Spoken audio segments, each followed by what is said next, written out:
श्री राधा कृष्ण पादान् सहगण ललिता श्रीविशाखान्वितांश्च हे कृष्णा करुणा सिंधु दीनबन्धु जगत्पते गोपेश गोपिका कान्त राधाकान्त नमोस्तुते तप्तकाञ्चन गौराङ्गे राधे वृन्दावनेश्वरि वृषभानुसुते देवी प्रणमामि हरिप्रिये वाञ्छाकल्पतरुभ्यश्च कृपा सिन्धुभ्यैव च पतितानां पावनेभ्यो वैष्णवेभ्यो नमो नमः। जय श्री कृष्ण चैतन्य प्रभु नित्यानंद श्री अद्वैत गदाधर श्रीवासादि गौर भक्तवृंद हरे कृष्णा कृष्णा कृष्णा हरे हरे हरे राम राम हरे हरे।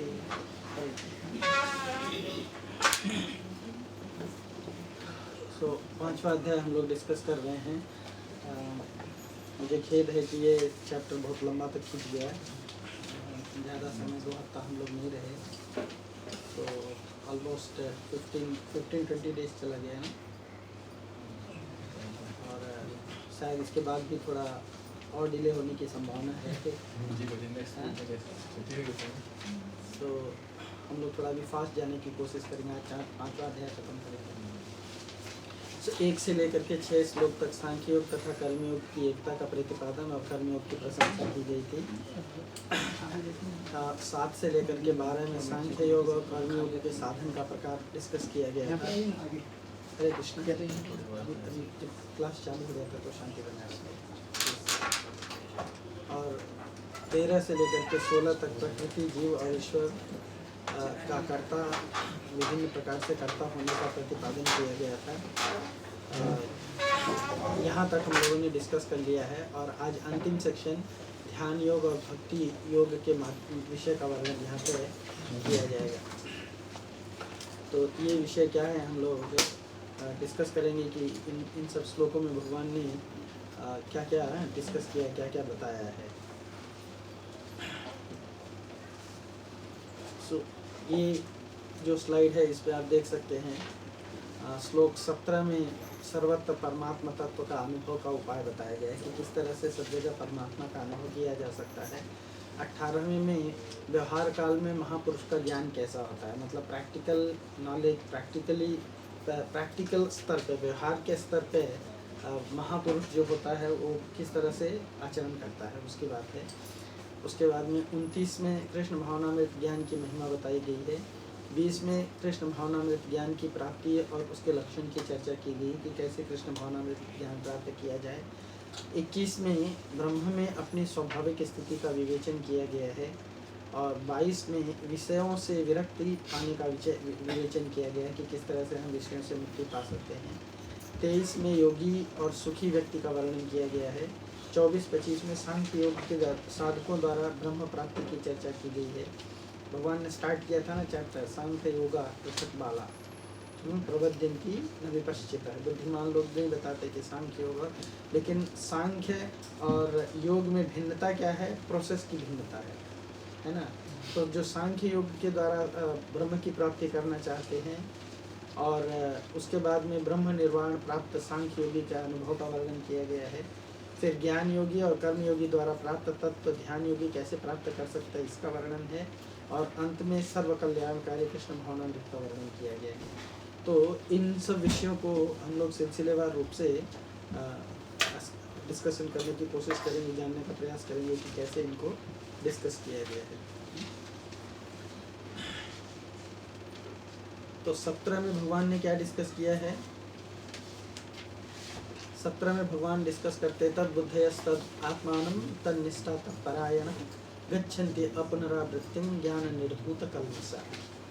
सो भगवान को सर्वत्र परिपूर्ण परमात्मा का, यानी जिस स्थिति में सर्वत्र परिपूर्ण परमात्मा तत्व का अनुभव हो जाता है उस स्थिति को कैसे प्राप्त किया जाता है उसको इस श्लोक में बताया गया है कि कोई व्यक्ति हर जगह भगवान को किस तरह से देख सकता है। तो आप लोग क्या समझते हैं कि कैसे देख सकते हैं सर्वत्र भगवान को। भगवान जो है बता रहे हैं कि योगी किस तरह से भगवान को सर्वत्र देख पाता है ना। तो कैसे देख पाता है, ये बहुत महत्वपूर्ण है। यहाँ पे बताया गया 4 चीजें हैं। तद बुद्धय, तद माने तद विज्ञानार्थम बोलते हैं ना, तद विज्ञानार्थम सगुरुमेवाभिगच्छेत्। तद माने तद पदार्थ का ज्ञान। 3 टाइप का ज्ञान बताया था ना, कौन कौन सा? तद पदार्थ का ज्ञान, त्वम पदार्थ का ज्ञान और जीव ब्रह्म ऐक्य का ज्ञान, है ना। तो तद पदार्थ का ज्ञान क्या होता है? भगवान का ज्ञान। सो ये तद शब्द किसके लिए आया है? भगवान के लिए आया है। तद बुद्धयस, तद आत्मानम, तद निष्ठा, तद परायण। ये 4 चीजें हैं जो व्यक्ति डेवलप कर लेगा अपने आप में, उसको सर्वत्र भगवान का दर्शन हो सकता है। गच्छन्ति अपुनरावृत्तिम ज्ञान निर्धूत कल्मषः। ये 4 चीजों का ज्ञान प्राप्त करने के बाद में तो जब हर तरफ तद बुद्धया, मतलब हमारी बुद्धि, भगवान भगवद गीता के 12वें अध्याय में कहते हैं मयि अर्पित मनोबुद्धि, मुझ में आपकी मन और बुद्धि को मुझ में लगाओ। सो मयि अर्पित मनोबुद्धि मतलब भगवान के अंदर अपने बुद्धि को, अपने मन को हमको निवेशित करना है। तो तद बुद्धया, हमारी बुद्धि किस में लगनी चाहिए? और बुद्धि माने विवेक होता है। विशेष रूप से बुद्धि का परिचायक क्या है कि उसके पास में कितना विवेक है। विवेक माने डिस्क्रिमिनेशन, उसके पास में कितना नॉलेज है डिस्क्रिमिनेट करने का। तो जो भी हम डिस्क्रिमिनेट करते हैं, हमको क्या चूज करना चाहिए? भगवान के चरण कमल का आश्रय। कभी भी भगवान हर जगह में कहाँ किसको देखना चाहिए? अभी 2 चीजें, जैसे घटना घटी है, ओके, ये किस चीज का एक डब्बा है, इसकी रचना की गई है, किसने किया है, किस वस्तु से किया है? रचना करने वाला कोई सेकेंडरी हो सकता है, वस्तु सेकेंडरी हो सकती है, पर इसकी रचना करने का बुद्धि किसने दिया?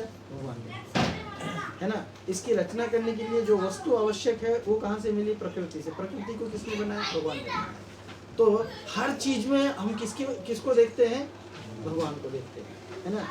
तब हमारी बुद्धि तद बुद्धि कहलाती है, यानी हमारी बुद्धि हमेशा भगवान के, जो जहीं कभी कुछ भी हुआ, एवरीथिंग कनेक्ट टू कृष्ण, वहाँ पे कृष्ण का मौजूदगी है। कहते हैं ना कि हम भगवान का हाथ सर्वत्र कैसे देख सकते हैं? ये बुद्धि होनी चाहिए। तो जब हम सर्वत्र भगवान का हाथ देख रहे हैं तो भगवान को भी देख रहे हैं साक्षात, है ना। तो साक्षात भगवान को भी देख रहे हैं, क्योंकि भगवान नहीं होने से उनका हाथ कैसे हो सकता है? तो तद बुद्धया, हर चीज में भगवान की बुद्धि। तद आत्मानम, और हमारा जो आत्मा है, अंश, आत्मा जो है भगवान का अंश है, तो भगवान की सेवा में आत्मा को लगना चाहिए परमात्मा तत्व के अनुभव करने के लिए। तद आत्मानम, तद आत्मानम मतलब भगवान के अंदर हमारी आत्मा निवेशित होनी चाहिए, क्योंकि आत्मा भगवान का अंश है। तद आत्मानम, जहाँ आत्मा शब्द, यहाँ पे आत्मा शब्द जो है दूसरे शब्दों में ये भी कहा गया है कि मन का वाचक है। आत्मा मन को भी कहा जाता है, तो मन भी जो है वो भगवान में लगना चाहिए, आत्मा भी भगवान में लगनी चाहिए, मन भी भगवान में लगना चाहिए, बुद्धि भी भगवान में लगनी चाहिए। जब बुद्धि में परमात्मा तत्व का निश्चय हो जाता है, तब मन से स्वतः स्वाभाविक परमात्मा का चिंतन अपने आप होने लगता है। जब हमारी बुद्धि और मन कनेक्टेड है ना, तो जहाँ पे बुद्धि रहेगी वहीं पे मन रहेगा, जहाँ पे मन रहेगा वहीं पे इंद्रियां रहेगी। तो इंद्रियां जो है शरीर को संचालित करती हैं, मन जो है इंद्रियों को संचालित करता है। तो जहाँ पे इंद्रियां रहेंगी, जहाँ पे मन रहेगा, जहाँ पे बुद्धि रहेगी, तो वहीं सब कुछ रहेगा। तो इसीलिए व्यक्ति को जहाँ पे अपना मन है उसी जगह पे उसकी इंद्रियां होनी चाहिए, उसी जगह पे उसकी आत्मा होनी चाहिए। और तद बुद्ध है, तद आत्मानम, तद निष्ठा। निष्ठा माने साधक के मन और बुद्धि में परमात्मा लग जाते हैं। जब उसके मन और बुद्धि में परमात्मा का वास हो जाता है, तब हर समय परमात्मा में अपनी स्वयं की निष्ठा माने दृढ़ निष्ठा बोलते हैं ना, निष्ठा हो जाना मतलब डिटरमिन्ड फेथ। श्रद्धा शब्द विश्वास कहे सुदृढ़ निश्चय, सुदृढ़ निश्चय को निष्ठा कहते हैं। तो श्रद्धा क्या होनी चाहिए? श्रद्धा अधो श्रद्धा होती है, पर जब वो निष्ठा बन जाती है तो निष्ठा माने भगवान में पूरी तरह से विश्वास होना चाहिए। वो सरेंडर के 6 सिम्टम्स है ना, सरेंडर के 6 सिम्टम्स बताए हैं आप लोग को, इनके रिमेंबर किसी को याद है? शरणागति के 6 लक्षण कौन कौन से? अनुकूलस्य बोलो। हाँ, अनुकूलस्य संकल्प प्रतिकूलस्य वर्जनम रक्षसो इति विश्वासो भूपतृत्वे वर्णम तथा आत्मनिक्षेप कार्पण्य षड्विधि शरणागति। आत्मनिक्षेप कार्पण्य तो ये जो रक्षसो इति विश्वासो, ये जो विश्वास है कि भगवान हर परिस्थिति में मेरी सहायता करेंगे, ये निष्ठा कहलाती है। तो स्वतः स्वाभाविक स्थिति का जब अनुभव हो जाता है व्यक्ति को, मन बुद्धि परमात्मा में लग जाते हैं, तो मन से परमात्मा का चिंतन और बुद्धि से परमात्मा का निश्चय जब होने लगता है, उसी को क्या कहते हैं? निष्ठा कहते हैं। परमात्मा में अपनी स्वाभाविक स्थिति होती है, उसी से निष्ठा होती है। और तब परायण मतलब उनके आश्रय ले लेना, उनके परायण हो जाना मतलब उनके आश्रित हो जाना। तो जब ये 4 कंडीशन फुलफिल हो जाते हैं, गच्छन्ति अपुनरावृत्तिम। अपुनरावृत्ति कौन सा स्थान है? न तद भाष्यतो सूर्यो न शशांको न पावकः यद्गत्वा न निवर्तन्ते। वापस नहीं आता है जो, उसको अपुनरावृत्ति कहते हैं। तो कौन सी ऐसी जगह है जहाँ जाके जीवात्मा वापस नहीं आता है? भगवान के पास में। तो एक बार जब वो भगवान के पास में पहुंच जाता है, लेकिन पहुंचता कौन है? ज्ञान निर्धूत कल्मष। कल्मष माने भौतिकता के कौन कौन से कल्मष है? भक्ति कैसे विनाशित हो जाती? कल बता रहा था। अत्याहार प्रयासश्च प्रजल्प नियमाग्रह जनसंगश्च लौल्यं च षड्भिर्भक्ति विनश्यति। ये 6 तो कल्मष है। काम क्रोध लोभ मोह मद मात्सर्य, ये 6 कल्मष है ना। और इनसे जो कुछ भी प्रकट होता है वो सब कुछ क्या है? कल्मष है। आसक्ति, विरक्ति, ये सब कल्मष है। हाँ, ये भौतिक जगत का कल्मष है। तो इस कल्मष को दूर करने के लिए क्या चाहिए? ज्ञान चाहिए। किस चीज का ज्ञान चाहिए?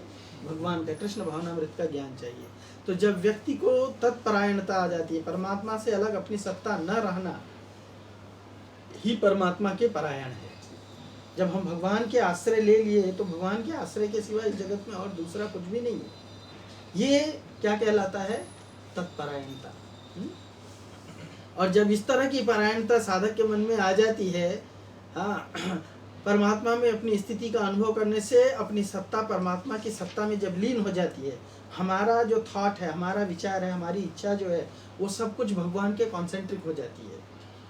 यानी भगवान की इच्छा से, भगवान के इसमें जब हम पूरी तरह से अपने आप को कन्वर्ट कर देते, भगवान की इच्छा में हमारी इच्छा हो जाती है, तब उसको कहते हैं तत्परायणता। तो जब तक साधक और साधन की एकता नहीं होती है, तब तक साधन छूटता रहता है और अखंड होता रहता है। लेकिन जब व्यक्ति साधक साध्य दोनों जब एक हो जाता है, तब उसके लिए सर्वत्र भगवान है। ये स्थिति गोपियों की हो गई थी। गोपियों का बड़ा प्रॉब्लम क्या था? उनको कृष्ण भूलते नहीं थे, है ना। क्यों? क्योंकि उनका मन चिंतन सब कुछ कृष्ण में लग गया था। वो विलोमंगल ठाकुर जी लिखते हैं ना, अविक्रेतु काम अखिल गोपकन्या मुरारी पादार्पित चित्त वृत्ति। चित्त की पूरी वृत्ति किसमें थी? कृष्ण के चरण कमलों में लगी हुई थी। इसीलिए वो कुछ बेच भी रही हैं तो क्या बोल रही हैं? गोविंद दामोदर माधवेति। दूध दही बेचने के बजाय दध्याधिदेकम मोहवशाद वोचत गोविंद दामोदर माधवेति। गोविंद ले लो, माधव ले लो, दामोदर ले लो। तो ये चित्त उनका किसमें पूरी तरह से निमज्जित है? कृष्ण के चरण कमल में निमज्जित है, कृष्ण के नाम में निमज्जित है, कृष्ण के लीला में निमज्जित है, कृष्ण के गुण में निमज्जित है। इस तरह से जब व्यक्ति ज्ञान निर्धूत होता है, ज्ञान के द्वारा, सत असत के विवेक के द्वारा, ज्ञान का अर्थ है सत और असत का विवेक करना, तो इस विवेक के जागृत होने पे वास्तविक बुद्धि डेवलप होती है। और तब जो असत की या जो कल्मश होता है, असत यानी जो कल्मश होता है, वो उससे व्यक्ति निवृत्त हो जाता है, तब उसको छुटकारा मिल जाता है। तब वो कहाँ जाता है? कारणम गुण संगस्य सद असज्योनि जन्मसु, ऐसे जगह का प्राप्त कर लेता है जहाँ से उसको वापस लाना नहीं पड़ता है। हाँ, असत्संग का उसका पूरी तरह से मिट जाता है और वो भगवान की पूरी तरह से परायण हो जाता है। तो ऐसा व्यक्ति कभी वापस से इस जगत में जन्म नहीं लेता है। सर्गे अपि नो अपजायन्ते प्रलयन्ते न व्यथितन्ति च। भगवद गीता का 14वां अध्याय का ये दूसरा श्लोक है। सर्गे अपि नो अपि जायन्ते। इस सर्ग माने होता है ये भौतिक जगत में, इस भौतिक जगत में वो पुनः वापस प्रकट नहीं होता है। उसको कहते हैं गच्छन्ति अपुनरावृत्तिम ज्ञान निर्धूत कल्मषा। ये 17वां श्लोक है। 18वां श्लोक है विद्या विनय संपन्ने ब्राह्मणे गविहस्तिनि सुनी चैव स्वपाके च पंडिता समदर्शिना। सो पूर्व श्लोक में जो साधन द्वारा वर्णित सिद्ध महापुरुष का व्यवहार काल कैसा रहता है, मतलब जिस व्यक्ति को कृष्ण भावना भावित या कृष्ण भावना परायण, जो कृष्ण परायण हो जाता है, तत्परायण हो जाता है, ऐसे व्यक्ति का आचरण इस जगत में कैसा होता है, उसका यहाँ पे डिस्कशन किया गया है। विद्या विनय संपन्न, यानी जो विद्या यानी भगवान के ज्ञान को। एक बार महाराज अपने लेक्चर में बता रहे थे कि नॉलेज किसको कहते हैं।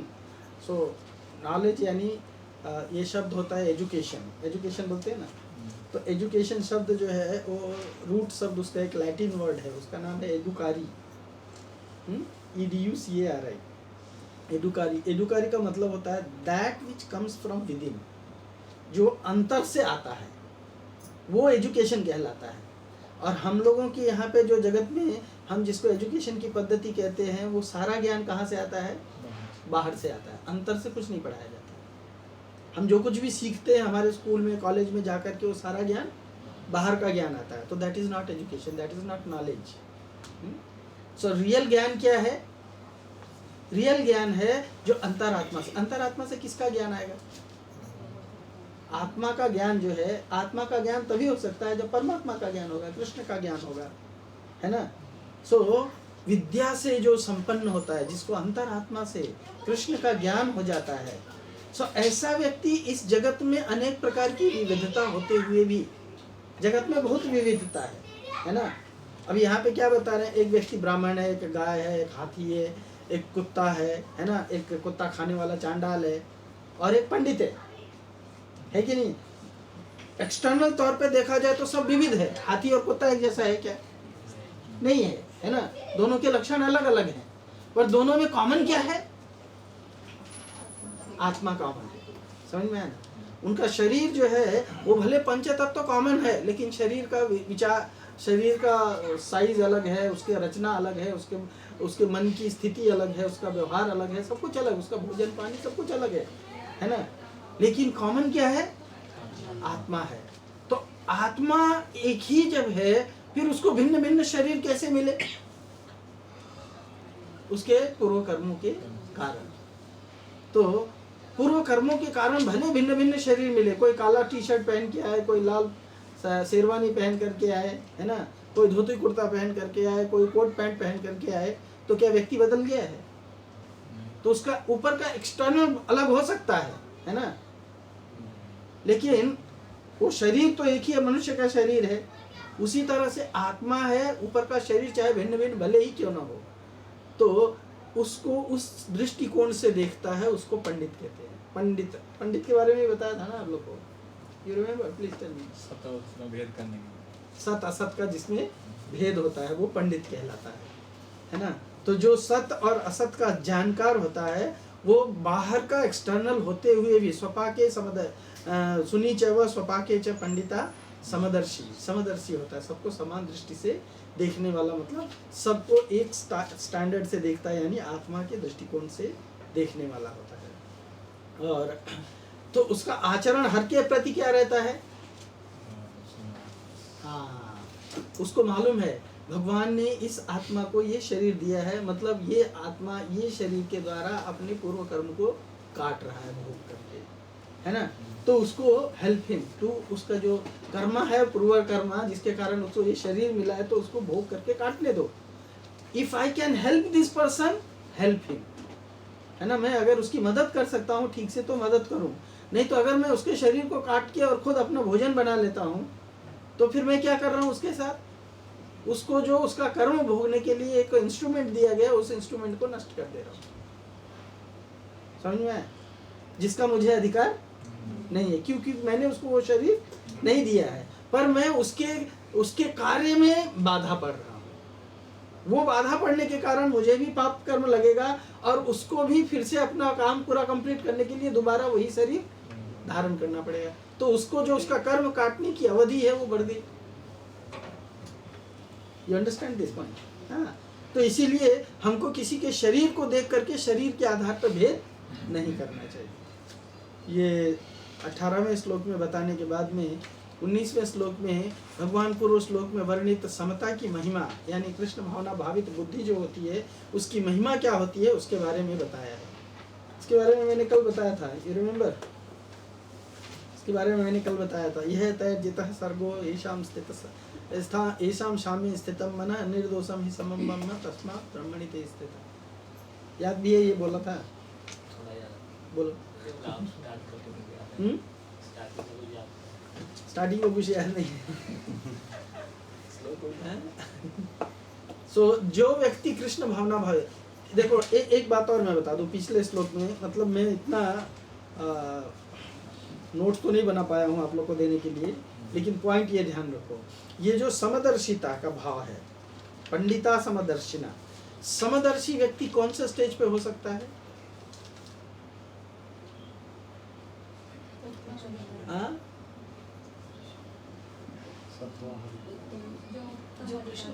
उत्तम अधिकारी का मतलब उसके माथे पे एक टैग लगा रहता है क्या उत्तम अधिकारी है? हाँ, तो आप अभी उत्तम अधिकारी हैं। तो आप है ना कृष्ण भावना भावी। विद्या के जानकारी होते हैं उसके। हाँ? विद्या के जानकारी। विद्या क्या होता है? ये सॉरी वैदिक ज्ञान के पंडित होता है। समता क्या मैं अभी पूछा था क्वेश्चन? समदर्शी। हाँ, समदर्शी। देखो समदर्शी का अर्थ होता है जब तक व्यक्ति कृष्ण भावना भावित नहीं होगा वो समदर्शी नहीं हो सकता। जब तक व्यक्ति भौतिकता के सांसारिकता के स्तर पे है तो समदर्शी नहीं हो सकता है। और सांसारिकता के स्तर पे अगर कोई समदर्शी बनने का प्रयास करेगा तो वो क्या क्रिएट करेगा? अराजकता क्रिएट करेगा। क्या करेगा? हाँ, वो अराजकता क्रिएट करेगा। समझ में आया ना? जो समदर्शी होने का प्रयास करेगा तो, क्योंकि भौतिकता के स्तर पर भगवान ने ही क्या किया है? वेरीगेटेडनेस बनाया है। तो उस वेरीगेटेडनेस को हमको अप्रिशिएट करना चाहिए। तो ये बोलना कि सबको भौतिकता के स्तर पर समान देखना चाहिए, ये गलत है। समझे?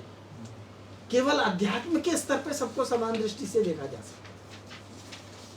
अगर कोई भौतिकता के दृष्टिकोण से देखना शुरू करे, अभी मान लो जैसे ब्राह्मण है, तो ब्राह्मण की सर्वत्र पूजा की जाती है। अगर कुत्ते को भी ब्राह्मण के जैसा देखने लगे तो ब्राह्मण आपके घर पे आता है ना? ब्राह्मण आपके घर पे आता है तो आप उसका क्या करते हैं? हाथ फूल दे करके उसका आदर सत्कार करते हैं, उसको पाद प्रक्षालन करते हैं, उसको अपने घर में बिठाते हैं, है ना? और अगर कुत्ता आएगा आपके घर पे उसी तरह से तो क्या करेंगे आप? उसको भी हाथ फूल देके रिसीव करेंगे उसको भी पाद प्रक्षालन करके उसका भी चटा पिएंगे। अगर करेंगे तो क्या होगा बताओ करेंगे तो क्या होगा बताओ? दूसरा, भौतिकता के स्तर पे समता देखने का अर्थ है पशुता। पशुता माने पशु के जैसा व्यवहार। जैसे कुत्ता होता है, वो क्या होता है? वो सबके प्रति समान भाव रखता है। वो ब्राह्मण का घर हो तो भी उसमें घुस जाएगा है ना? कसाई का घर हो तो भी उसमें घुस जाएगा। समझ में है ना? मंदिर हो तो भी उसमें घुस जाएगा, टॉयलेट हो तो उसमें घुस जाएगा। पर कहीं भी घुसने के समय में क्या वो विचार करता है कि अरे ये ब्राह्मण का घर है या मंदिर है, इसमें नहा के जाना चाहिए? हाँ, विचार करता है? क्या करता है? तो अगर कोई व्यक्ति भौतिकता के स्तर पे अगर समता देखने लगेगा तो उसका व्यवहार कुत्ते जैसा हो जाएगा, पशु जैसा हो जाएगा। क्योंकि पशु जो है वो डिस्क्रिमिनेट नहीं करता है। एक तरह से देखा जाए तो पशु किसी के साथ डिस्क्रिमिनेट नहीं करता है। उसको खाने को मिला है, चाहे करोड़पति का है चाहे सड़कपति का है, हाँ, कुछ भी खाने को मिला तो उसमें हाथ मार करके वो भाग जाएगा, है ना? सड़ा गला हो या नया नया एकदम फ्रेश बनाया हुआ हो, सबके घर से लेके भाग जाएगा। हाँ, है कि नहीं है? सबके प्रति वो एक जैसा ही व्यवहार करेगा। ऐसा नहीं है कि ब्राह्मण को देखेगा तो बोलेगा नहीं इसके तरफ मुझे भौंकना नहीं चाहिए, ये ब्राह्मण जा रहा है ना? उसको जिसके ऊपर मुड़ आएगा उसके ऊपर भौंकेगा, है ना? तो समता देखने का मतलब है पशुता, भौतिकता के स्तर पे। इसीलिए भौतिकता के स्तर पे समता संभव नहीं है। भौतिकता के स्तर पे भगवान ने बना दिया है चतुर्वर्णम मया सृष्टम गुण कर्म विभागशः, विभाजित कर दिया है गुण और कर्मों के आधार पे। तो भौतिकता का गुण विभाजन किया गया है, अध्यात्म के स्तर पे नहीं विभाजन किया गया है। तो वही कह रहे हैं यह वह तैर्जितः सर्गे। अगर जिस व्यक्ति का ये समता की भावना यानी कृष्ण भावना भावित के स्तर पे समता देखता है तो वो इस भौतिक जगत को जीत लिया है। तैर्जितः सर्गे सर्गो एशाम साम्य स्थितम मन, जिसका मन समता में स्थित हो गया है उसने क्या किया है, इहैव तर्जितः, इस जगत को पूरी तरह से उसने जीत लिया है। और वो व्यक्ति निर्दोषम ही शमम ब्रह्म, ब्रह्म के समान निर्दोष हो गया है। निर्दोष माने उसके अंदर किसी भी प्रकार का दोष नहीं है। दोष कौन सा है इस जगत का? मुख्य दोष आसक्ति और विरक्ति है ना, इच्छा है। हाँ, इस जगत की भौतिक जगत की इच्छा है, आत्मेंद्रिय प्रीति वांछा, काम क्रोध लोभ मोह मद मात्सर्य बोलते हैं ना जिसको, ये इस जगत की इच्छा है। तो जो व्यक्ति भगवान को ये काम क्रोध लोभ मोह नहीं है, समझ में आया ना, भगवान को किसी से आसक्ति और विरक्ति नहीं है, उसी तरह से जो भगवत भावना भावित व्यक्ति हो जाता है, सर्वत्र सब में कृष्ण का अंश के रूप में देखता है और चीजों को एज इट इज देखता है, उसी तरह से देखता है जैसे उसको बनाया गया है, वो निर्दोष हो जाता है। उसी तरह से जिस तरह से ब्रह्म निर्दोष है यानी भगवान निर्दोष है। तस्मात् ब्रह्मणि ते स्थितः, और इसी के कारण वो ब्रह्म में स्थित हो जाता है, इसी के कारण वो ब्रह्म में स्थित हो जाता है। ये 19वें श्लोक में बता करके 20वें श्लोक में बताते हैं, न प्रहस्येत प्रियम प्राप्य नो द्विजते अप्राप्य च अप्रियम स्थिर बुद्धि स्थिर सम्मूढ़ो ब्रह्मविद ब्रह्मणि स्थिति। तो भगवान ने यहाँ पे जो समता की स्थिति प्राप्त करने की बात कही, हाँ, उसी की प्राप्ति का साधन और उसके लक्षण इस श्लोक में बता रहे हैं कि जो समता जिस व्यक्ति को कृष्ण भावना भावित जो व्यक्ति हो जाता है, जो किसमें स्थित हो जाता है, तस्मात् ब्रह्मणि ते स्थितः, ब्रह्म में जो स्थित हो जाता है, वो व्यक्ति के साधन को, अपने उस साध्य को कैसे प्राप्त करता है, उसका साधन क्या है, और सिद्धि जो प्राप्त कर लेता है तो उसके लक्षण क्या है, ये इस श्लोक में वर्णन किया गया है। तो क्या बता रहे हैं, न प्रहस्येति प्रियम, जब कोई प्रिय वस्तु मिल जाती है उसको तो बहुत ज्यादा खुश नहीं होता है।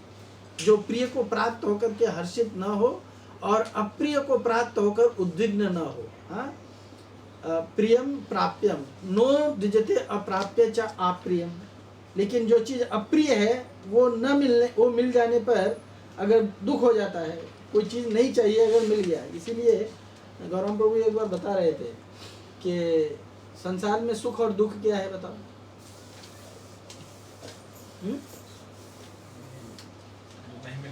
हाँ, जो चाहिए वो मिल गया तो सुख है, जो नहीं चाहिए वो मिल गया तो दुख है। समझ में आया ना, जो नहीं चाहिए वो मिल गया तो दुख है, जो चाहिए वो नहीं मिला तो दुख है। दुख क्या है, जो नहीं चाहिए वो मिल गया तो दुख है, और जो चाहिए वो नहीं मिला तो दुख है है ना, दोनों स्थिति में दुख है। और सुख क्या है, जो चाहिए वो मिल गया तब सुख है ना, है कि नहीं है, और जो नहीं चाहिए वो नहीं मिला तो सुख। वही चीज यहाँ पे बताया गया है, जो प्रिय को प्राप्त होकर के हर्षित न हो और अप्रिय को प्राप्त होकर के उद्विग्न न हो, दुखी न हो, हाँ, वह स्थिर बुद्धि वाला मूढ़ रहित ज्ञानी, वो मूढ़ रहित माने मूर्खता से परे, मूर्ख नहीं है वो, हाँ, ब्रह्मविद तथा ब्रह्म को जानने वाला मनुष्य ब्रह्मणि स्थित है, ब्रह्म में स्थित है। ये उसके लक्षण होते हैं। और उसकी साधन का प्राप्ति क्या होता है कि वो किसी भी चीज के पा करके हर्षित नहीं होता है और उद्विग्न नहीं होता है। अभी आप बताओ, आपको जो चाहिए वो मिल गया तो प्रसन्न होते कि नहीं, हो जाते हैं, और जो नहीं चाहिए वो मिला तो दुखी होते हैं कि नहीं, होते हैं ना। तो अभी तक ये स्थिति नहीं आई है अभी तक ये स्थिति नहीं आई, इसलिए मैंने पूछा क्योंकि ये हम सब की स्थिति है ना। क्यों? क्योंकि हमारा प्रैक्टिस अभी तक उस स्टेज पे पहुंचा नहीं है कि जो चीज़ ना मिले, जो चाहिए ना मिले तो भी इक्विपॉइज रहो। इक्विपॉइज मतलब ना तो ज़्यादा हर्षित रहो, ना तो खुश रहो, ना तो उद्विग्न रहो। दोनों स्थिति में समान रहना चाहिए, मिला तो भी, नहीं मिला तो भी।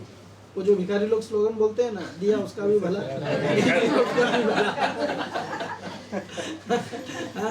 तो वो स्टेज आना चाहिए। वो बोलते भले हैं लेकिन वो एक्चुअली भला सबका नहीं करते हैं। सो शरीर, इंद्रिया, मन, बुद्धि, सिद्धांत, संप्रदाय, शास्त्र आदि के अनुरूप प्राणी, पदार्थ, घटना, परिस्थिति आदि की प्राप्ति होने को प्रिय मानता है ना। और शरीर, इंद्रिय, मन, बुद्धि, सिद्धांत, संप्रदाय, शास्त्र आदि के प्रतिकूल प्राणी, अपना पदार्थ, घटना, परिस्थिति आदि की प्राप्ति नहीं होती है जब, तो उसको अप्रिय मानता है। सो ये प्रिय और अप्रिय जो है ये बहुत महत्वपूर्ण है। इस जगत में प्रिय कौन सी वस्तु होनी चाहिए और अप्रिय कौन सी वस्तु होनी चाहिए? जैसे प्रभुपाद ने एक बार लेक्चर में बता रहे थे, वो इसका स्टोरी है ना, राजा नृग की। नृग राजा थे ना, उनकी स्टोरी है। तो राजा नृग ने बहुत सारा दान किया था और वो जब मृत्यु को प्राप्त हो गए तो यमराज के पास गए और यमराज ने उनको कहा कि आपका स्वागत है, आइए, आपने बहुत सारे पुण्य किए हैं, आपके बहुत सारे ढेर पुण्य हैं जिसके कारण आपको स्वर्ग लोक की प्राप्ति होने वाली है, लेकिन गलती से आपको एक छोटा सा अपराध हो गया है, हाँ, उसके कारण आपको नरक की प्राप्ति होगी, जो बहुत कम समय के लिए नरक की प्राप्ति होने वाली है आपको। तो आप बताइए, पहले लंबा सुख भोगेंगे या छोटा सा दुख भोगेंगे? उनको पूछा कि आप क्या लेना चाहेंगे पहले ऑप्शन, अगर आपसे पूछा तो क्या बोलना? हाँ? पहले दुख भोगेंगे। हाँ, सब लोग। हाँ, यस प्रभु, सुख मांगेंगे पहले सुख मांगेंगे। जो आज की जिस स्थिति है उसकी बताएगा। आजकल क्या सुख ही मांगते हैं। नहीं, मैं आपकी बात कर रहा हूँ जी। मैं हाँ, प्रभुपाद कहते हैं दोनों ही मूर्ख है, है ना। प्रभुपाद क्या कहते हैं? दोनों ही स्थिति मूर्खता की है। पहले सुख मांगो या पहले दुख मांगो, दोनों ही स्थिति मूर्खता की। दोनों ही स्थिति को प्राप्त करने के लिए क्या करना पड़ेगा? शरीर धारण करना पड़ेगा। सुख भोगने के लिए भी शरीर धारण करना पड़ेगा, दुख भोगने के लिए भी शरीर धारण करना पड़ेगा। अभी वो चाहे बड़ा समय के लिए हो या छोटा समय के लिए हो, है ना। इसीलिए क्या भाव होना चाहिए? न मुझे दुख चाहिए न सुख चाहिए, कुछ नहीं चाहिए। I am not interested in this. पर कौन बोलेगा मैं इसमें इंटरेस्टेड नहीं हूँ? जो व्यक्ति अपने लिए कर्म कर रहा है तो वो अपना कर्म भोगने का तो प्रयास करेगा ही करेगा, है ना। अपना कर्म भोगने का प्रयास करेगा ही ना, तो वो डेफिनेटली कहेगा कि मुझे ये चीज प्रिय है, ये प्रिय अप्रिय है। तो भगवान यहाँ पे क्या कह रहे हैं? ऐसे स्थिति से बाहर निकलो। अरे सिट डाउन, बैठिए।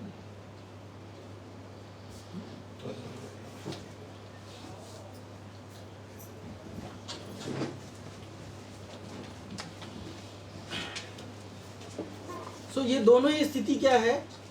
प्रॉब्लम है। भगवान यहाँ पे कह रहे हैं जो प्रिय को प्राप्त होकर के हर्षित न हो और अप्रिय को प्राप्त होकर के उद्विग्न न हो, वह स्थिर बुद्धि वाला मूढ़ता रहित ज्ञानी जो है, ब्रह्म को जानने वाला मनुष्य ब्रह्म में स्थित होता है। तो ब्रह्म की प्राप्ति किसको होती है वास्तव में? जहाँ जो सुख नहीं चाहिए, दुख नहीं चाहिए, दोनों स्थिति नहीं चाहिए उसको कौन चाहिए? भगवान की भक्ति चाहिए। भगवान के लिए वो सुख दुख सब कुछ झेलने के लिए तैयार है। इसीलिए भक्तिविनोद ठाकुर लिखते हैं, हाँ, कि आपके भगवान को कहते हैं कि सेवा दुख सुख परम संपत्ति नासाय अविद्या क्लेश। सेवा का भगवान के प्रति जो सेवा कर रहा है व्यक्ति, हाँ, तो भगवान की चाहे किसी की भी सेवा करो, सेवा में दुख तो है ही है, कष्ट है, एक्सर्शन है। तो सेवा करने से जो दुख प्राप्त होता है वो दुख भी कहते हैं वो मेरे लिए सबसे बड़ा सुख है, हाँ, वो मेरे लिए सबसे बड़ा सुख है। तो जब व्यक्ति की भावना इस तरह से होती है तब उसको वो जो कुछ भी जगत में करता है वो किसकी संतुष्टि के लिए करता है, वो अपने लिए नहीं करता है। इसलिए जब उसको कोई प्रपोज करता है कि आपको ये चाहिए क्या, वो चाहिए क्या, तो कहता नहीं मुझे नहीं चाहिए, मुझे उसमें इंटरेस्ट नहीं है। ये सब चीजें मैं किसके लिए कर रहा हूँ, मैं भगवान की संतुष्टि के लिए कर रहा हूँ। अगर वो राजा नृग ये कार्य भगवान की संतुष्टि के लिए किया होता, जो भी दान पुण्य किया, हाँ, या जो उससे अपराध हुआ, वो बैक टू गॉड हेड गया होता, उसको यमराज के पास जाकर के ऑप्शन चूज करने की जरूरत नहीं पड़ती। लेकिन उसने चूंकि अपने लिए ये सब कुछ किया, तो इतना सारा दान करने के बावजूद भी कहाँ गया, यमराज के पास गया। है ना। ऐसे राजा परीक्षित से एक मिस्टेक हो गया था। राजा परीक्षित से मिस्टेक हो गया कि उन्होंने समीक ऋषि के गले में एक मरा हुआ सांप डाल दिया, है ना। और उसके परिणाम स्वरूप उनको क्या मिला, कर्ज मिला, 1 हफ्ते में मारे जाओगे। 1 हफ्ते में मारे गए, पर क्या मरने के बाद में वो यमपुरी में गए, आपने बड़ा पुण्य किया था, थोड़ा पाप हो गया, चलो आप सजा भोगो, है ना। उनको वैकुंठ से विमान आया, वो वैकुंठ चले गए, उनको यमराज के पास जाना नहीं पड़ा। उसी तरह से एक राजा जो थे, शेर उसको गाय को खा रहा था, उसको बचाने के लिए शेर को मारने के लिए गए, गलती से गाय की हत्या हो गई। गाय की हत्या हो गई और फिर वो जंगल में जाकर के उसके लिए प्रायश्चित किए, और जाकर के जंगल में उन्होंने प्राण त्याग दिया। प्राण त्याग करके बैक टू गॉड हेड चले गए। वो हत्या करने के बाद भी कहाँ गए, भगवान की भक्ति करने का अवसर प्राप्त हुआ और भक्ति करके बैक टू गॉड हेड गए, यमराज के पास नहीं जाना पड़ा। लेकिन इतना दान पुण्य करके भी राजा नृग को कहाँ जाना पड़ा, नरक में जाना पड़ा। क्यों, क्योंकि चाहिए, तो वो ब्रह्म में स्थित नहीं थे। तो भगवत गीता के इस श्लोक में उस स्थिति की बात की गई है। 20 में 21 में ब्रह्म में अपनी स्वाभाविक स्थिति का अनुभव कैसे होता है, इसका विवेचन किया गया है। ब्रह्म में व्यक्ति वास्तव में अगर ब्रह्म में स्थित है कि नहीं है, उसका अनुभव उसको पर्सनली कैसे होता है, ये श्लोक का यहाँ पे इसमें किया गया है। तो इसमें क्या गया है, बाह्य स्पर्शेषु असक्तात्मा, बाह्य स्पर्शेषु असक्तात्मा विन्देत आत्मनि यत् सुखम स ब्रह्म योग युक्तात्मा सुखम शमय अश्नुते। बाह्य स्पर्शेषु, हाँ, बाह्य स्पर्शेषु माने प्राकृत वस्तु मात्र से संबंध, यानी बाह्य स्पर्श में आसक्ति रहित, अनासक्त जो व्यक्ति होता है, आसक्त होता है, आसक्त व्यक्ति माने अटैच्ड व्यक्ति होता है, अंतःकरण वाला साधक, अंतःकरण में जो सात्विक सुख को है उसको प्राप्त होता है, फिर वह ब्रह्म में अभिन्न भाव से स्थित मनुष्य अक्षय सुख का अनुभव करता है। प्रभुपाद जी क्या लिखते देखो,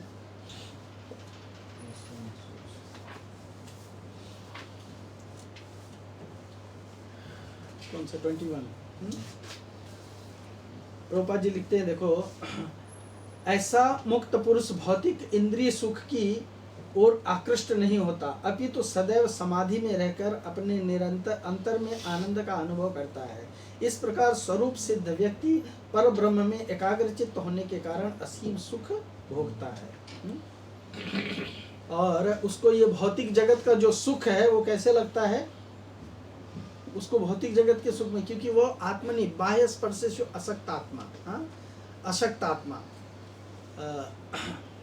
अशक्त माने होता है आसक्ति रहित। तो जो व्यक्ति बाहरी सुख या दुख से, मतलब सांसारिक सुख या दुख से आसक्त नहीं रहता है, समझ में है ना, जो पहले वाले श्लोक में वर्णन किया गया है, वो इसी चीज को भगवान यहाँ पे रिपीट कर रहे हैं फिर से, कि बाह्य स्पर्शेषु अशक्त आत्मा विन्दति आत्मनि यत् सुखम, और केवल वो आत्मा में ही केवल सुख पाता है। आत्मा माने आत्मा के स्तर पे, आत्मा में सुख पाने का अर्थ क्या हुआ? अगर आपको बोला जाए कि आप केवल आत्मा में सुख लो, कैसे लेंगे? जब तक समझेंगे नहीं कि इसका अर्थ क्या है, तो फिर आगे कैसे बढ़ेंगे? आत्मा में सुख का मतलब क्या होता है? आत्माराम भगवान है तो, हाँ, आत्माराम, करेक्ट है। आत्माराम मतलब आत्मा में आराम, एक होता है आत्माराम और एक होता है इंद्रिय राम। आत्मा में जो सुख प्राप्त करता है या आत्मा में जो रमन करता है। अच्छा बताओ, गुजराती में रमो बोलते हैं ना, खेलने को, है ना, और हिंदी में रमन बोलते हैं, है ना। रमन माने खेलना। तो खेलने में एक्टिविटी होती है या खेलना जस्ट पैसिव वॉचिंग है? तो रमन में एक्टिविटी होती है ना। तो आत्मा राम माने तो मैं रमन करना। हाँ मतलब हाँ आत्मा के स्तर पे कार्य करना, सिंपल है, समझ में आया ना। रमो मतलब खेलता है ना, जब बच्चा तो खेलता है तो कुछ कार्य करता है, गोटी खेलता है, उठा के बॉल फेंकता है, लकड़ी फेंकता है, दौड़ता है, इधर उधर उछड़ता है, कूदता है, चढ़ता है, उतरता है, क्या क्या नहीं करता है वो, समझ में आया ना। उसी तरह से आत्मा में जो रमन करता है मतलब आत्मा के स्तर के कार्य करता है। अब आत्मा के स्तर के कार्य क्या है?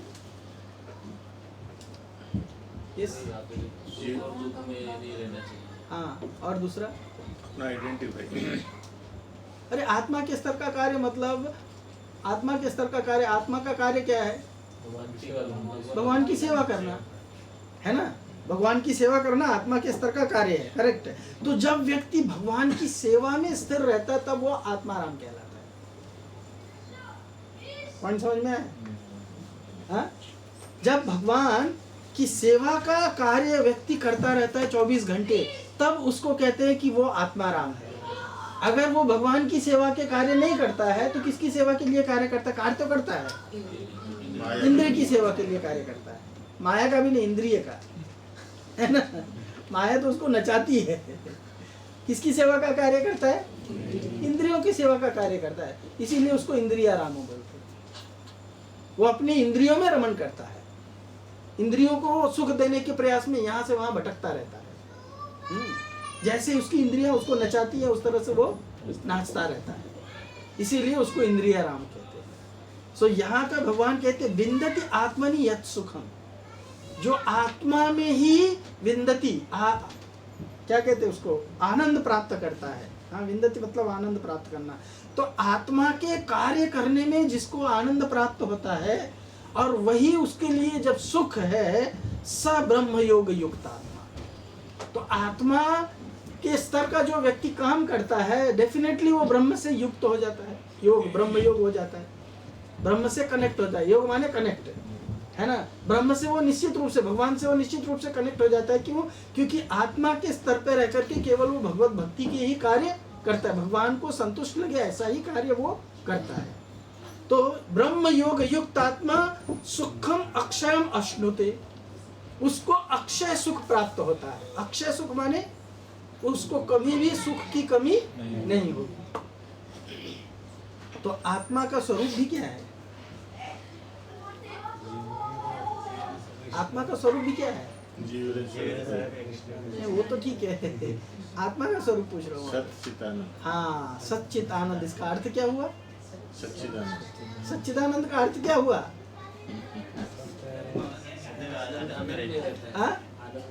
हाँ, सत, इटर्नल, उसको कभी भी मरने का दुख नहीं सताएगा, है ना।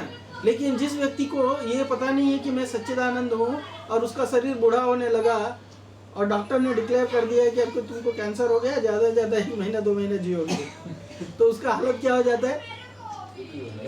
हाँ, क्या हो जाता है? दुख में भर जाता है। केवल वही नहीं, उससे जितने संबंधित लोग हैं वो सब भी दुख में चले जाते हैं। अभी चला जाएगा ये चला जाएगा तो मेरा रोजी रोटी कौन चलाएगा, है ना। क्यों? क्योंकि वो आत्मा के स्तर पे नहीं है, शरीर के स्तर पे है। लेकिन आत्मा सत्य है, इटर्नल है। आत्मा को मालूम है, भगवान भगवत गीता में बार बार कम से कम 30 श्लोक में आत्मा के बारे में चर्चा किया है और सब श्लोक में भगवान ने क्लियरली बताया है। क्या बताया है? न जायते म्रियते वा कदाचित् नायं भूत्वा भविता वा न भूयो अजो नित्यं शाश्वतोऽयं पुराणो न हन्यते हन्यमाने शरीरे। शरीर को टुकड़े टुकड़े काट डालने पर भी आत्मा का विनाश नहीं हो सकता है, फिर भी आदमी मरने से डरता है। मरना मतलब क्या है? शरीर त्यागना। भगवान कहते हैं मरने का मतलब है वस्त्र बदलना। अगर मैं अपना कपड़ा बदल रहा हूँ तो क्या मैं मर गया? मैं मर गया क्या, बताइए? मैं अपना कपड़ा, एक शर्ट निकाल करके दूसरा शर्ट धोया हुआ डाल रहा हूँ या नया कपड़ा पहन रहा हूँ तो मैं मर गया क्या? मैं नया कपड़ा पहनने के लिए, पुराना कपड़ा पहनने के लिए चिंतित रहता हूँ, तो फिर शरीर बदलने के लिए क्यों चिंतित हो जाता हूँ? क्यों? क्योंकि इटर्निटी का ज्ञान नहीं है, जो शाश्वतता है उसका ज्ञान नहीं है। तो सत्य है, चित, फुल ऑफ नॉलेज, लेकिन हम अचित है इस स्थिति में। नेक्स्ट मोमेंट क्या होने वाला वही हमको पता नहीं, समझ में आया ना। कल क्या होने वाला वो भी नहीं मालूम है, इसके 10 दिन पहले क्या हुआ वो भी नहीं मालूम। कल इसी समय आप क्या कर रहे थे, आपको याद है? एग्जैक्टली इसी समय में आप क्या कर रहे थे, उसकी जरूरत भी नहीं है। जिसको आत्मा का ज्ञान है उसको उसकी जरूरत भी नहीं है। क्यों? आत्मा जो है वो ज्ञान से परिपूर्ण है, और पूरा ज्ञान, पूर्ण ज्ञान क्या है? उसको ये ज्ञान है कि मैं भगवान से कनेक्टेड, भगवान का अंश हूँ, भगवान की सेवा करना ही हर परिस्थिति में मेरी जरूरत है इस जीवन में। तो उसको और कुछ जानने की जरूरत ही नहीं है, यही उसका इटर्नल नॉलेज है। तो सच्चित और हमेशा आनंद में रहने वाला है। लेकिन हम लोगों को अनुभव होता है निरानंद का, आनंद का, है ना, अनुभव नहीं होता है। कभी कभी कभी कुछ चीज मिल जाता है तो बड़ा, जब इंद्रियों को सुख मिल जाता है तो सुखी हो जाते हैं, और इंद्रियों को दुख मिलने लगता है तो लगनाले नकते गिर जाने के बाद में तो दुखी हो जाते हैं, है ना। हाँ, तो ये जो योग युक्त नहीं होता है ये उसकी स्थिति होती है। लेकिन जो योग युक्त होता है वो अश्नुते सुखम अक्षयम, अक्षय सुख उसको मिलता है। क्यों? क्योंकि अक्षय सुख उसको एक्चुअली मिला हुआ है। हाँ, भगवान की सेवा में उसको अक्षय सुख मिला हुआ है। इसीलिए भगवान की सेवा करने वाले लोगों को कहा जाता है कि वो हमेशा वैकुंठ में निवास करते हैं। तो जो हमेशा वैकुंठ में निवास करता है उसके यहाँ कुंठा किधर है, दुख किधर है? दुख नहीं है ना, दुख नहीं है। लेकिन हम अज्ञान के कारण दुख मानते। तो भगवान कहते हैं जो कृष्ण भावना भावित हो जाता है, बाह्य स्पर्शेषु अशक्तस्य असक्तात्मा विद्यति आत्मनिष्ठ सुखम स ब्रह्म योग युक्तात्मा सुखम अक्षयम अश्नुते, अक्षय सुख को प्राप्त करता है। ये 21वें श्लोक में बताया। उसके बाद में 22वें श्लोक में भगवान विषयों से विरक्त पुरुष को अक्षय सुख की प्राप्ति जो बताया है पिछले श्लोक में, 21वें श्लोक में।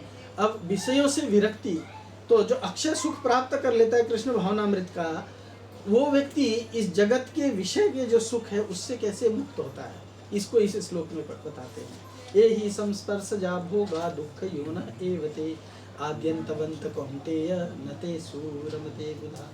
यहाँ पे बुधा का मतलब है जो कृष्ण भावना भावित व्यक्ति है। कृष्ण भावना भावित व्यक्ति जानता है कि इस जगत में जितने भी विषय हैं, हाँ, वो सब इंद्रिय विषय है। क्या है? दो चीजें हैं, एक इंद्रिय और एक इंद्रिय विषय। ये जगत में ये दो ही चीज का संयोग है। इंद्रियां इंद्रिय विषयों को जब देखती हैं, या इंद्रियां जब इंद्रिय विषयों के संपर्क में आती हैं, तो उससे क्या होता है? वो दुख को जन्म देने वाला है। ये ही संस्पर्शजा भोगा। मात्रा स्पर्शास्तु कौन थे, याद है? बताया था ना एक। हाँ, मात्रा किसको कहते हैं? मात्रा किसको कहते हैं? स्पर्शा किसको कहते हैं? मैंने बताया था इसलिए पूछा। आप लोग पढ़ते नहीं है ठीक से, लगता है। नो रिपीटेशन, रिपीट करते नहीं है। एक बार सुन के गए तो हफ्ते भर के लिए आराम है। मात्रा, इंद्रियों को मात्रा कहा गया है। स्पर्शा किसको कहा जाता है? इंद्रिय विषयों को स्पर्शा कहा जाता है। तो इंद्रियों को मात्रा क्यों कहा गया है? मात्रा, हम लोग जाते हैं तो दुकान में बोलते हैं ना, इतनी मात्रा में तौल के देना, मतलब वजन करके देना। कितना? 1 kilo, 2 kilo, 4 kilo, 10 kilo, 20 kilo, 100 kilo, पाव किलो, है ना। तो क्या करते हैं? मात्रा का मतलब होता है इंद्रियां। तो इंद्रियों को मात्रा इसलिए कहा जाता है क्योंकि इंद्रियां हमेशा कितना सुख मिला, कितना दुख मिला समझ में आया ना? कितना सुख मिला, कितना दुख मिला, इसका क्या करते रहती हैं? नाप तौल करते रहती हैं। कभी हम लोग जाते हैं ना दुकान में, कुछ बोल देते हैं, ऑर्डर दे देते हैं, देखा कैसा बनाया है, ये अच्छा नहीं है है ना, या ये उतना अच्छा नहीं है जितना चाहिए। समझ में आया ना? हाँ, ये बहुत बढ़िया है, ऐसा ही चाहिए। समझ में आया ना? और कभी कभी ऐसा चीज खाते हैं तो बोलते हैं आउट ऑफ द ब्लू। ऐसा तो कभी खाया ही नहीं था, इतना बढ़िया चीज, है ना। बोलते हैं कि नहीं बोलते हैं? इसका मतलब है कि ये मुझे बहुत ज्यादा सुख दिया, ये मुझे इतना सुख दिया, ये मुझे इतना सुख दिया, ये मुझे इतना सुख दिया, और इसने मुझे कुछ सुख नहीं दिया। समझ में आया ना? तो अब सुख कैसे मिलता है बताओ? जीवा को सुख कैसे मिलता है? हाँ, जब कोई स्पर्शा, स्पर्शा माने वस्तु, विषय वस्तु, है ना, उसको जब हम इसके संपर्क में लाते हैं, है ना, तब जब उसके ऊपर स्वाद का संपर्क होता है तब उसको सुख और दुख पता चलता है। अरे ये तो करेला का पानी है, हाँ, या ये आम जूस है, समझ में आया ना, तभी पता चलता है। कब? जब स्पर्श करते हैं। नहीं तो यहाँ करेला का जूस भर के रखा है, आम का जूस भर के रखा है, दोनों देखने से मिल जाएगा क्या आपको टेस्ट? उसमें कितना स्वाद है कितना स्वाद नहीं है जस्ट देखने मात्र से मिल जाएगा? नहीं। लेकिन फोटो, हाँ, ये इसका सुंदर फोटो है, एक फोटो ऐसा है, ये एक अच्छा बढ़िया दृश्य है, हाँ, एक विभत्स दृश्य, कहीं किसी का मर्डर हुआ है, बहुत सारा खून गिरा हुआ है, हाँ, आदमी छटपटा रहा है, वो भी एक दृश्य है ना। और एक दृश्य है सूरज ढल रहा है, समुद्र के किनारे हैं, समुद्र में लाल रोशनी फैली हुई है, हाँ, और प्रेमी प्रेमिका आपस में बैठे हुए सूरज को देख रहे हैं और उसको क्या दिखा रहे हैं, है ना, वो उस समय इमोशंस आते हैं। कवि लिखते हैं बहुत सारे, हाँ, कविता सुननी है? नहीं सुना उस समय इमोशंस आते हैं। अस्ताचल पर युवती संध्या की खुली अलग घुंघराली है, हाँ? ऐसे ऐसे कविता लिखते हैं। जैसे अस्ताचल माने होता है सूरज जब अस्त को जा रहा है, हाँ, उस समय मतलब लाल लाल टमाटर की तरह से दिखता है ना, तो उस समय कहते हैं कि जब संध्या को एक युवती का बना रूप दिया है। युवती माने एक सुंदर स्त्री, बड़ी यंग स्त्री जो है, और उसके अलग माने उसके बाल, तो ऐसे लग रहा है कि उसके खुले हुए अलग जो है उसको सूरज को ढकने की कोशिश कर रही है। तो ऐसे अपने मन का राग जो है वो लोग व्यक्त करते हैं इस तरह से। तो कहने का मीनिंग क्या है? आंखों के लिए स्पर्शा दृश्य है, जीवा के लिए स्पर्शा स्वाद है, नासिका के लिए स्पर्शा क्या है? स्मेल है। हाँ, कैसा सुगंध आया, दुर्गंध आ रही है यार, ये जैसे कुरला से क्रॉस होते हैं कैसा सुगंध आती है आपको मालूम पड़ जाता है। आग सो भी रहे हैं तो भी पता चले खाड़ी कुरला पहुंच गई है ना, या बांद्रा पहुंच गई है ना, दोनों एरिया में आता है वो, सेम स्पॉट पे ना। तो कुरला पहुंच गए या बांद्रा पहुंच गए क्लियर पता पड़ जाता है। जब विक्रोली पहुंचते हैं, कांजूमार्ग के सब किनारे पहुंचते हैं तो मसालों का बास आना शुरू होता है ना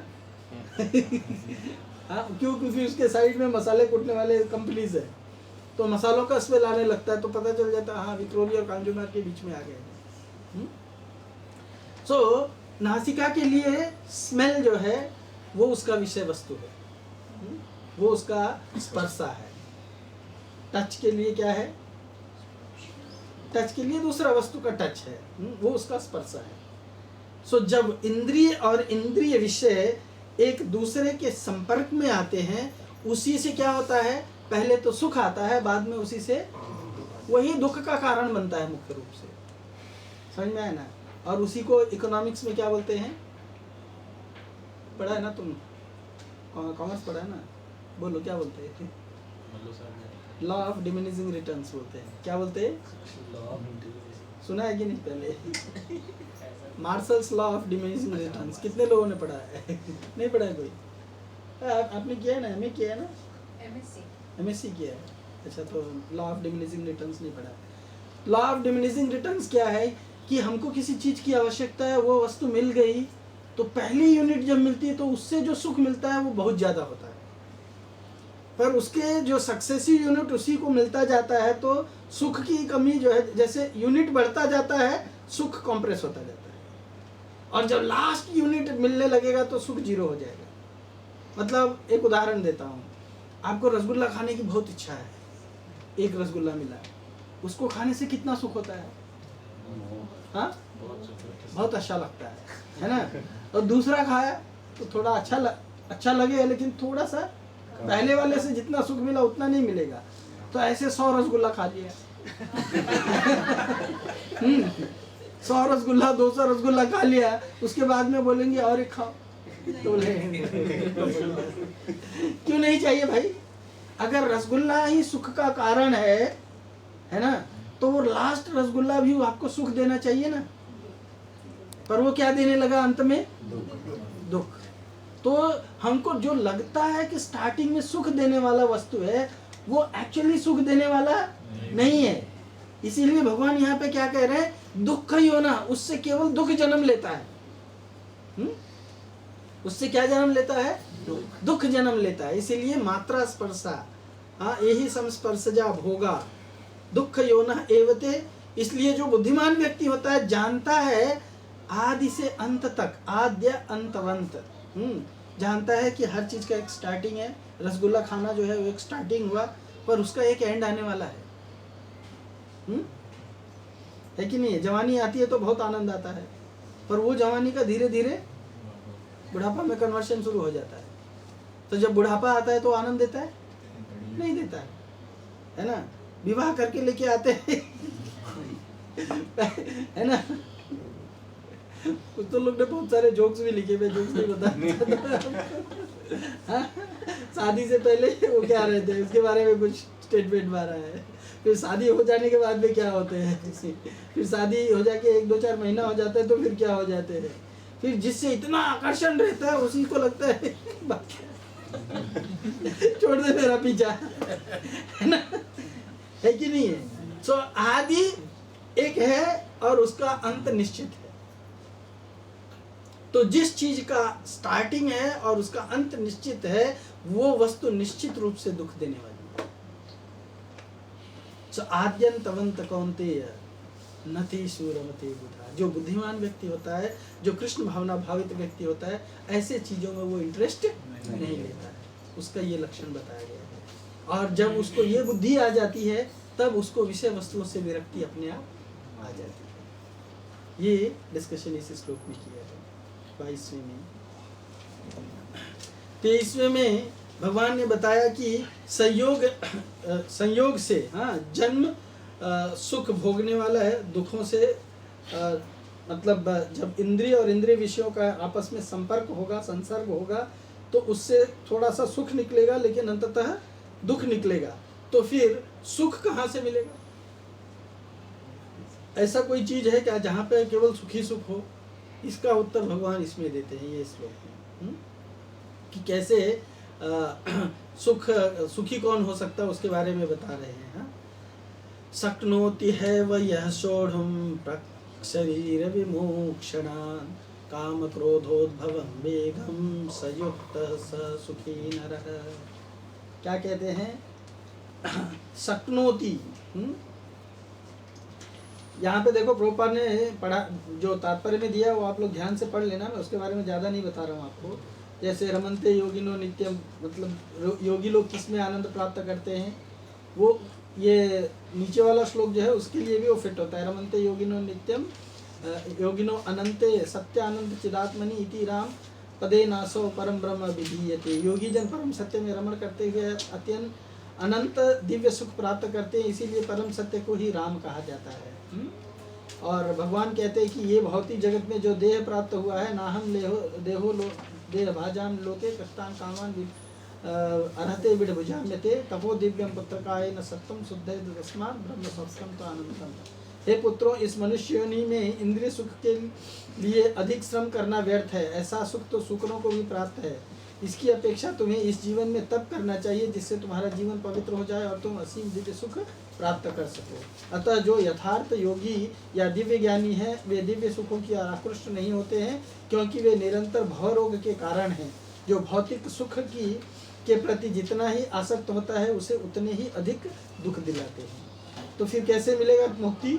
शक्नोति यह इव, हाँ, यह सोढ़ुम प्राक शरीर विमोक्षणात्। शक्नोति यह एव सोढ़ुम प्राक शरीर विमोक्षणात् काम क्रोधोद्भवम वेगम स युक्तः स सुखी नरः।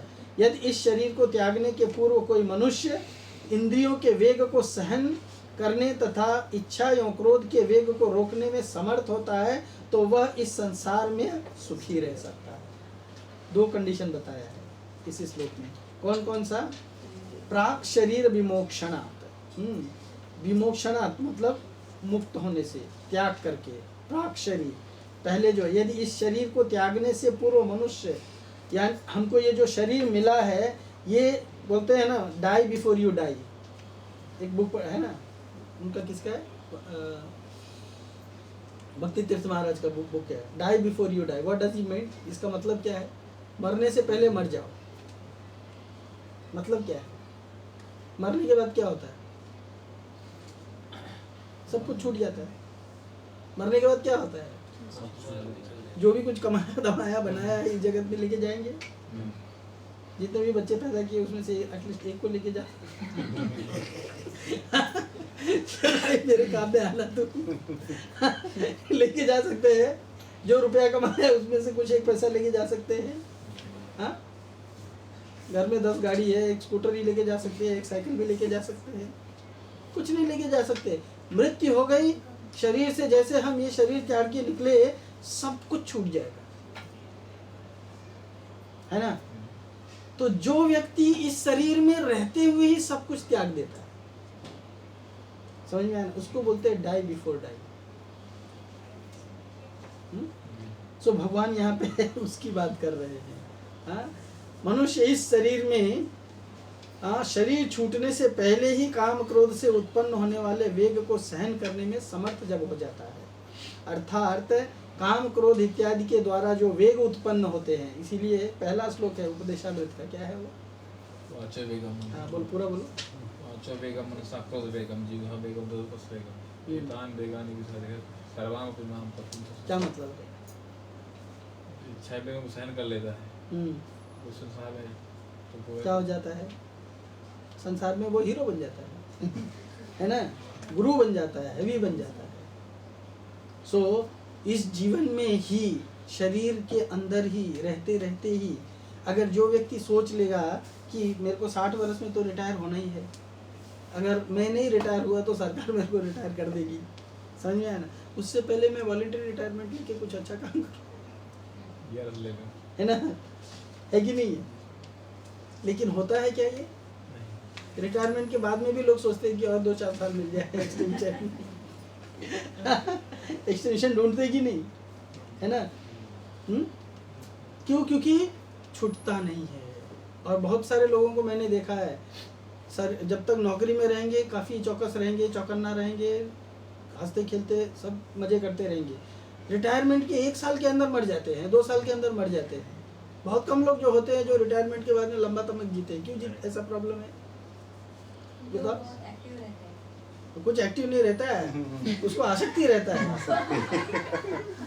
आसक्ति रहता है, उससे मान सम्मान जो मिलता है वो मिलना बंद हो जाता है। तो वो क्या हो जाता है, उसको लगने लगता है मेरा कोई वैल्यू नहीं है, वो साइकोलॉजिकली डाउन हो जाता है, समझ में आया ना। इसलिए जब वो साइकोलॉजिकली डाउन हो जाता है तो उसका शरीर क्षीण होना आरंभ कर देता है। लेकिन उसको वही जगह पे नौकरी दे दो कंटिन्यू, और 2 साल कंटिन्यू करेगा नहीं खींचेगा, वो मरेगा हो जाता है। लेकिन जब रिटायर हो जाता है, जब समझ लेता है कि अब मेरा कोई वैल्यू नहीं है। अभी कोई आदमी अपने ऑफिस में बहुत बड़ा बॉस है, जैसे ही वो ऑफिस पहुंचता है 10 लोग उसको सलाम ठोकते हैं। रिटायरमेंट के बाद में जब वो ऑफिस में आता है तो उसका प्यून उसकी तरफ देखता भी नहीं है है ना। वो जो प्यून जो है या जो ऑफिस का क्लर्क है, जैसे वो ऑफिस में घुसता है उसका बैग लेकर के भागता है, उसका गाड़ी पोंछता है, उसके लिए पूरा कारपेट बिछाता है, और जब वो रिटायर होकर के उसी ऑफिस में आता है तो उसको कोई वैल्यू नहीं देता। मालूम है आप लोग को? हाँ, तो उसको कितना बड़ा धक्का बैठता है, क्यों नहीं वैल्यू दे रहा ये मेरे को आज? क्यों? उसको मालूम है मेरा पावर नहीं है। पहले उसको मालूम था ये मेरा पावर है, अगर ये मेरा ये सब काम नहीं किया तो मैं इसकी नौकरी ले सकता हूँ, इसको सस्पेंड कर सकता हूँ, इसका कुछ भी कर सकता हूँ मैं इसके साथ। तो वो मेरे डर के मारे सब कुछ करता था। आज मेरा कुछ पावर नहीं है तो इसलिए डजंट केयर फॉर मी। सो इसीलिए वो क्या हो जाता है, डिप्रेस हो जाता है। हाँ, वो पूरी तरह से डिप्रेस हो जाता है क्योंकि उसका वैल्यू खत्म हो जाता है। So he is looking for value. पर भगवान कह रहे हैं डाई बिफोर यू डाई। तुमको ये शरीर जगत छोड़ना ही है तो वो छोड़ने से पहले ही सब कुछ छोड़ दो। क्यों? क्योंकि ये किसके कारण उत्पन्न होते हैं? काम और क्रोध से उत्पन्न होते हैं, डिजायर के कारण उत्पन्न होते हैं। हमको किस चीज का डिजायर है? डिजायर कुछ प्राप्त करने का है, अपना प्रोमिनेंस दिखाने का डिजायर जो है। वो डिजायर जब फुलफिल नहीं होता है तो उससे दुख उत्पन्न होता है। डिजायर फुलफिल होता है तो लोभ उत्पन्न होता है। सो भगवान कहते हैं काम क्रोधोद्भवम, काम क्रोध इत्यादि से ये उद्भव होता है इस तरह के विचार। सो ये वेग जो है, ये अर्ज जो है, ये इच्छा जो है, युक्त जो त्याग देता है, स सुखी नरः, वो इस जगत में सुखी रहता है। तो ये फार्मूला क्या दे रहे हैं भगवान इस जगत में? इस जगत में चीज़ों को प्राप्त करने में सुख नहीं है, इस जगत में चीज़ों को छोड़ने में सुख है। लेकिन इस जगत का सिस्टम बड़ा उल्टा है। लोग क्या कहेंगे, सब कुछ प्राप्त करो प्राप्त करो प्राप्त करो, उसमें सुख है, पर वास्तव में उसमें सुख नहीं है। अरे बाप 5 बजने जा रहा है।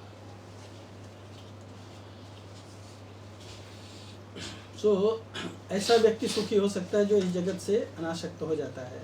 फिर बाह्य संबंध से होने वाले सुख के अनर्थ का वर्णन करने के बाद अब भगवान अभ्यंतर तत्व से संबंध से होने वाले सुख की महिमा बताते हैं। लेकिन भगवान कहते हैं कि जो व्यक्ति अंतरात्मा से या अपने आप से या कृष्ण से कनेक्ट होता है वो किस तरह से सुखी होता है। देखो, सांसारिक स्तर पे सांसारिकता को त्याग देने से सुखी होता है। हाँ, संसार में जो कुछ मिलने वाला है उसको त्याग देने से सुखी होता है, और आत्मा के स्तर पे आत्मा को भगवान से कनेक्ट करने से सुखी होता है। ये 2 तरीका है सुखी का। सो भगवान कहते हैं यहाँ पे, यो अंतः सुखो यो अंतः सुख अंत आरामः तथा अंत ज्योतिरेव यह सह योगी ब्रह्म निर्वाणम ब्रह्मभूत अधिगच्छति। यो अंत सुखो अंतरात्मास्त अंतर ज्योतिरेव यह स योगी ब्रह्म निर्वाणम ब्रह्मभूत अधिगच्छति। जो अंतःकरण में सुख का अनुभव करता है, जो कर्मठ है और अंतःकरण में ही रमण करता है, तथा जिसका लक्ष्य अंतर्मुखी होता है, वह सचमुच पूर्ण योगी है। वह पर ब्रह्म में मुक्ति पाता है और अंततो गत्वा ब्रह्म को प्राप्त करता है। जो मनुष्य केवल परमात्मा में सुख वाला और केवल परमात्मा में ही रमण करने वाला है, तथा जो केवल परमात्मा में ज्ञान वाला है, वह ब्रह्म में अपनी स्थिति का अनुभव करने वाला ब्रह्म रूप बना हुआ सांख्य योगी निर्वाण ब्रह्म को प्राप्त करता है। यानी सांख्य योगी माने सन्यासी। इसके बारे में कहा है कि जो व्यक्ति केवल भगवान में सुख प्राप्त करता है, यानी आत्मा और परमात्मा के संबंध जो है उसको कनेक्शन में जिसको सुख मिलता है, और परमात्मा के लिए ही कार्य करके उसको जिसको आनंद प्राप्त होता है, और जो केवल परमात्मा को ही अच्छी तरह से जानने वाला है, केवल उसका ज्ञान जो है वो जैसे कहते हैं ना, वासुदेव परा वेदा वासुदेव परामका वासुदेव परम ज्ञानम वासुदेव परम तप। हाँ, वासुदेव परम ज्ञानम, हमारा ज्ञान का अंतिम लक्ष्य क्या है? भगवान होना चाहिए। भगवत गीता में भी भगवान कहते हैं, हाँ अर्जुन मैं तुम्हें ये जो ज्ञान दे रहा हूँ इस गीता में, ये ज्ञान इस जगत में सर्वश्रेष्ठ ज्ञान है। इस ज्ञान से बढ़कर और इस जगत में और दूसरा कुछ नहीं है। ज्ञानम तेजस विज्ञानम इदम वक्ष्यामि अशेषतः। ये जो ज्ञान मैं तुम्हें सुना रहा हूँ, इससे बढ़कर के इस दुनिया में और कोई भी ज्ञान नहीं है। ये ज्ञान का अंतिम लक्ष्य है। इसीलिए इसको क्या कहा गया है? राज विद्या। ये राज विद्या है, ये नॉलेज है। तो जिस व्यक्ति को ये ज्ञान प्राप्त होता है, ब्रह्म भूतो अधिगच्छति, वो व्यक्ति ब्रह्म को प्राप्त करता है। वो व्यक्ति ब्रह्म को प्राप्त करता है, और जब ब्रह्म को प्राप्त कर लेता है उसी में उसका सुख है। जैसे भगवान कहते हैं, मच्चता मद्गता प्राणा बोधयन्तश्च परस्परम कथयन्तश्च माम नित्यं तुष्यन्ति च रमन्ति च। रमन्ति माने आनंद प्राप्त करना। तो आनंद किसमें मिलता है? मच्चता, उसका चित्त मुझ में है। मद्गतः प्राणा, उसका प्राण मुझ में है। मच्चता मद्गता प्राणा बोधयन्तश्च परस्परम। जब कहीं भी किसी से भी मिलता है तो किसकी चर्चा करता है? केवल कृष्ण भावना भावित चर्चा करता है, कृष्ण के बारे में चर्चा करता है। ऐसा व्यक्ति क्या है? उसको केवल मुझ में ही चर्चा करने में आनंद मिलता है, और उसमें ही उसको रमण प्राप्त होता है, उसी में उसको संतुष्टि प्राप्त होती है, उसी में उसको आनंद प्राप्त होता है। तो व्यक्ति को असली सुख किसमें है? कृष्ण के चरण कमल में जाकर के कृष्ण के बारे में चर्चा करने में, कृष्ण के बारे में चिंतन करने में। कृष्ण, इसीलिए नवधा प्रोसेस में व्यक्ति को सारा एक्टिविटी बता दिया गया है। क्या करना है? श्रवण करना है। किसके बारे में श्रवण करो? कृष्ण के बारे में। श्रवणम कीर्तनम, बोलना है किसके बारे में? बोलो, कृष्ण के बारे में बोलो। स्मरण करना है किसके बारे में? कृष्ण के बारे में स्मरण करो। श्रवणम कीर्तनम स्मरणम। वंदना करना है, किसकी वंदना करनी चाहिए? कृष्ण की वंदना करनी चाहिए। वंदनम अर्चनम पूजा करनी है, किसकी पूजा करनी चाहिए? कृष्ण की पूजा करो। अंदनम अर्चनम दास्यम साख्यम, दोस्ती बनानी है, किससे बनाओ? कृष्ण से बनाओ। हम लोग सब दुनिया में बहुत सारे लोगों से दोस्ती बनाते हैं, लेकिन कृष्ण से दोस्ती नहीं है ना। पर भगवान का इंस्ट्रक्शन क्या है? सख्यम, भगवान से दोस्ती करना है। आत्मनिवेदन, समर्पण होना है। हम लोग इस जगत की चीजों को समर्पित हो जाते हैं। कोई गली के गुंडे को समर्पित हो जाता है, कोई गली का नेता को समर्पित हो जाता है ना। कोई सरकार के चमचा पुलिस ऑफिसर का चमचा बन जाता है, कोई उस ऑफिसर का चमचा बन जाता है, उसको समर्पित होकर के कोई गुंडे का समर्पित हो जाता है। वो स्मगलर्स होते हैं ना, उनको समर्पित हो, वो जो बोलेगा सब करेगा, उसके लिए प्राण भी देने को तैयार रहेगा। जैसे दुर्योधन बोलता है मत अर्थे त्यक्ते जीविता, मेरे लिए अपने अपने प्राण देने को तैयार है सब लोग। तो इस जगत में ऐसे बहुत सारे दुर्योधन हैं जिनको लोग समर्पित है, पर एक्चुअली किसको समर्पित होना चाहिए? भगवान को समर्पित होना चाहिए। वो शिक्षा नहीं है लोगों को। तो वही भगवान यहाँ पे दे रहे हैं कि जो भगवान को समर्पित होता है ब्रह्मभूत अधिगच्छति, उसको भगवान को प्राप्त करता है, वही संसार में वास्तव में सुखी है। 25 में बताते हैं सांख्य योग की साधना बताते हैं, और इसमें प्रवृत्ति पूर्वक सांख्य योगी की साधना बताते भगवान। हाँ, इसे कहते हैं लभन्ते ब्रह्म निर्वाणम ऋषय क्षीण कल्मषा छिन्न द्वैधा यतात्माना सर्वभूत हिते रता। जो लोग संशय से उत्पन्न होने वाले द्वैत से परे हैं, जिनके मन आत्म साक्षात्कार में रत हैं, जो समस्त जीवों के कल्याण कार्य करने में सदैव व्यस्त रहते हैं, और जो समस्त पापों से रहित हैं, वे ब्रह्म निर्वाण मुक्ति को प्राप्त करते हैं। मुक्ति वास्तव में क्या है? मुक्ति अन्यत्र हित्वा स्वरूपेण व्यवस्थिति। असली में मुक्ति जो है, लोग कहते हैं मुक्ति का मतलब, इस जगत में मुक्ति किसको बोलते हैं जानते हैं? जगत में मुक्ति किसको बोलते हैं? दुख निवृत्ति सुख प्राप्ति। क्या होता है दुख निवृत्ति का मतलब? दुख से छुटकारा, समझ में आया ना? दुख निवृत्ति सुख की प्राप्ति। अगर सुख मिल गया, दुख से बच गए, तो हम लोग सोचते हैं हम मुक्त हैं। लेकिन वास्तव में मुक्ति क्या है? भागवत के अनुसार मुक्ति अन्यत्र हित्वा स्वरूपेण व्यवस्थिति, अपने स्वरूप में स्थित होना वास्तव में मुक्ति है। और हमारा स्वरूप क्या है? जीवेर स्वरूप है हाँ कृष्णेर नित्य दास। कृष्ण का नित्य दास होना जीव का स्वरूप है। तो दास का मतलब क्या होता है? खाली नाम के पीछे टैग लगा दिया श्याम चरण दास, लेकिन कुछ सेवा नहीं करता है श्याम के चरण का।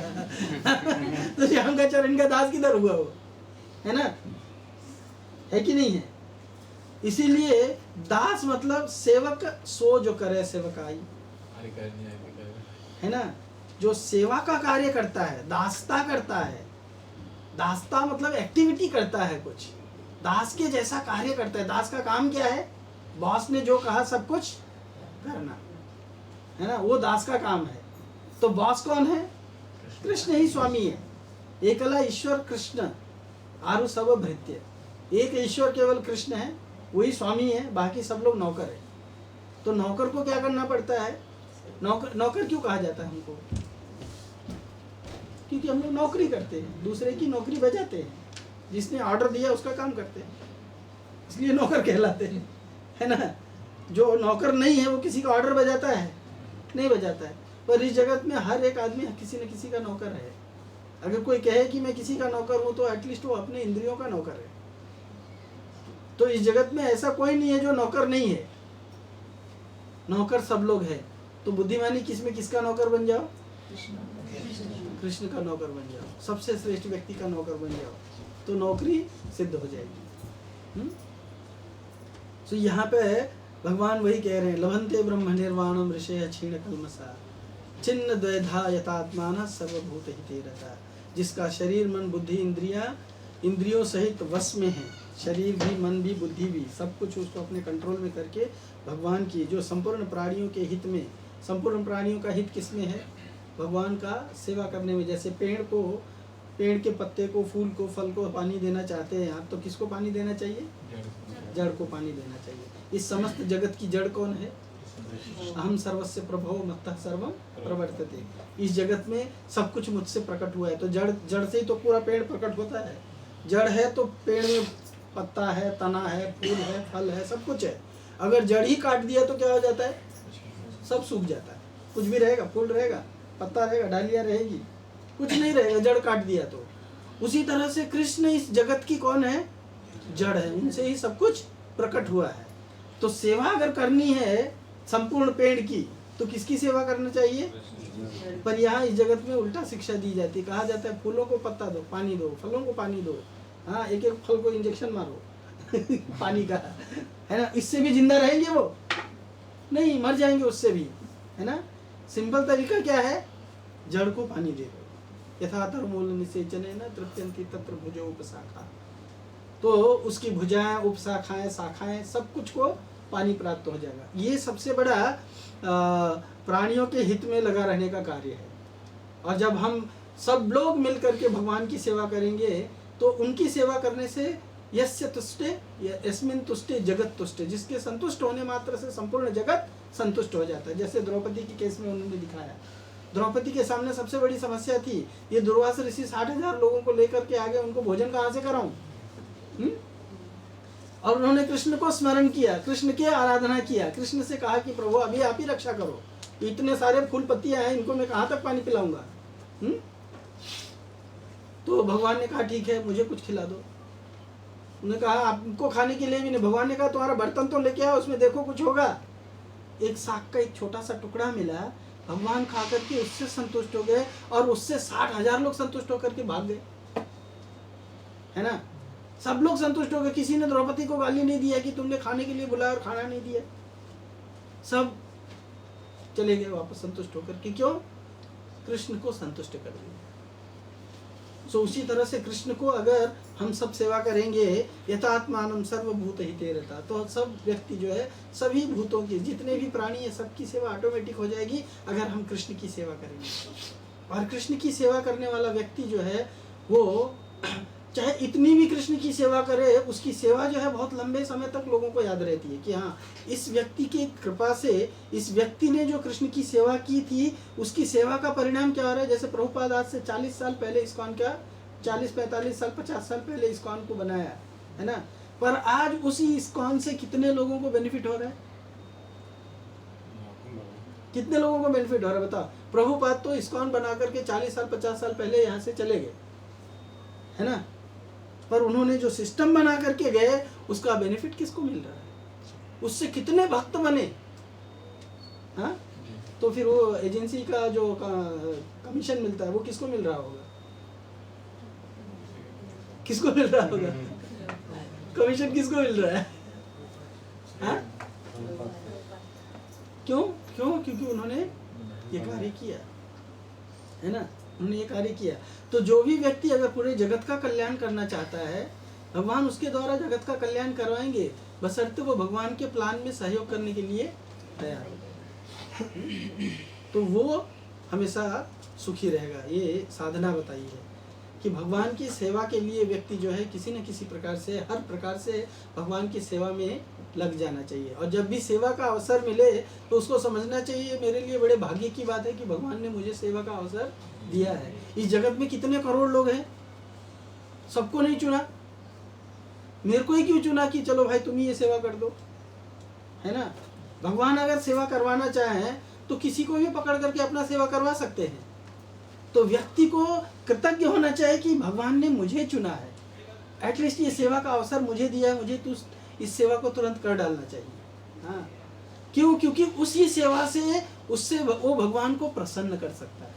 पर भगवान देखेंगे कि मैं इसको ये बार बार सेवा का अवसर दे रहा हूँ फिर भी ये ठुकरा रहा है, हाँ, तो कितनी बार सेवा देंगे उसको? उसको जो रिसोर्सेज भी दिए रहेंगे वो बाद में क्या करेंगे, ये काम का आदमी नहीं है, हाँ, इसको देने से कुछ लाभ नहीं है, किसी और को पकड़ो।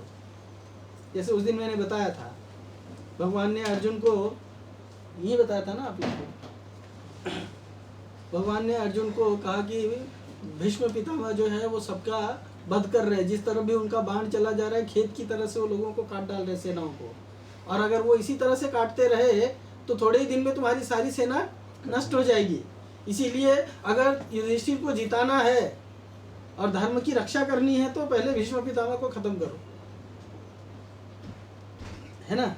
बार बार इंस्ट्रक्शन देने के बाद में भी अर्जुन हाँ हाँ करता था, लेकिन भीष्म को मारता नहीं था। भीष्म से कभी उनको रोक लेता था, लेकिन भीष्म को मारता नहीं था। तो भगवान ने एक बार कहा, 2 बार कहा, 10 बार कहा, फिर भी अगर अर्जुन नहीं सुन रहा था तो भगवान ने क्या किया, रथ का चक्र उठा लिया।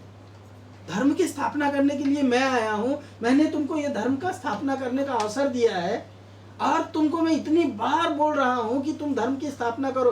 तुम्हारा चैरियट भी मैं चला रहा हूं, तुम्हारा ड्राइवर बन गया हूं मैं, और इतना कहने के बावजूद भी तुमको अवसर भी दिया हूं, फिर भी तुम नहीं कर रहे।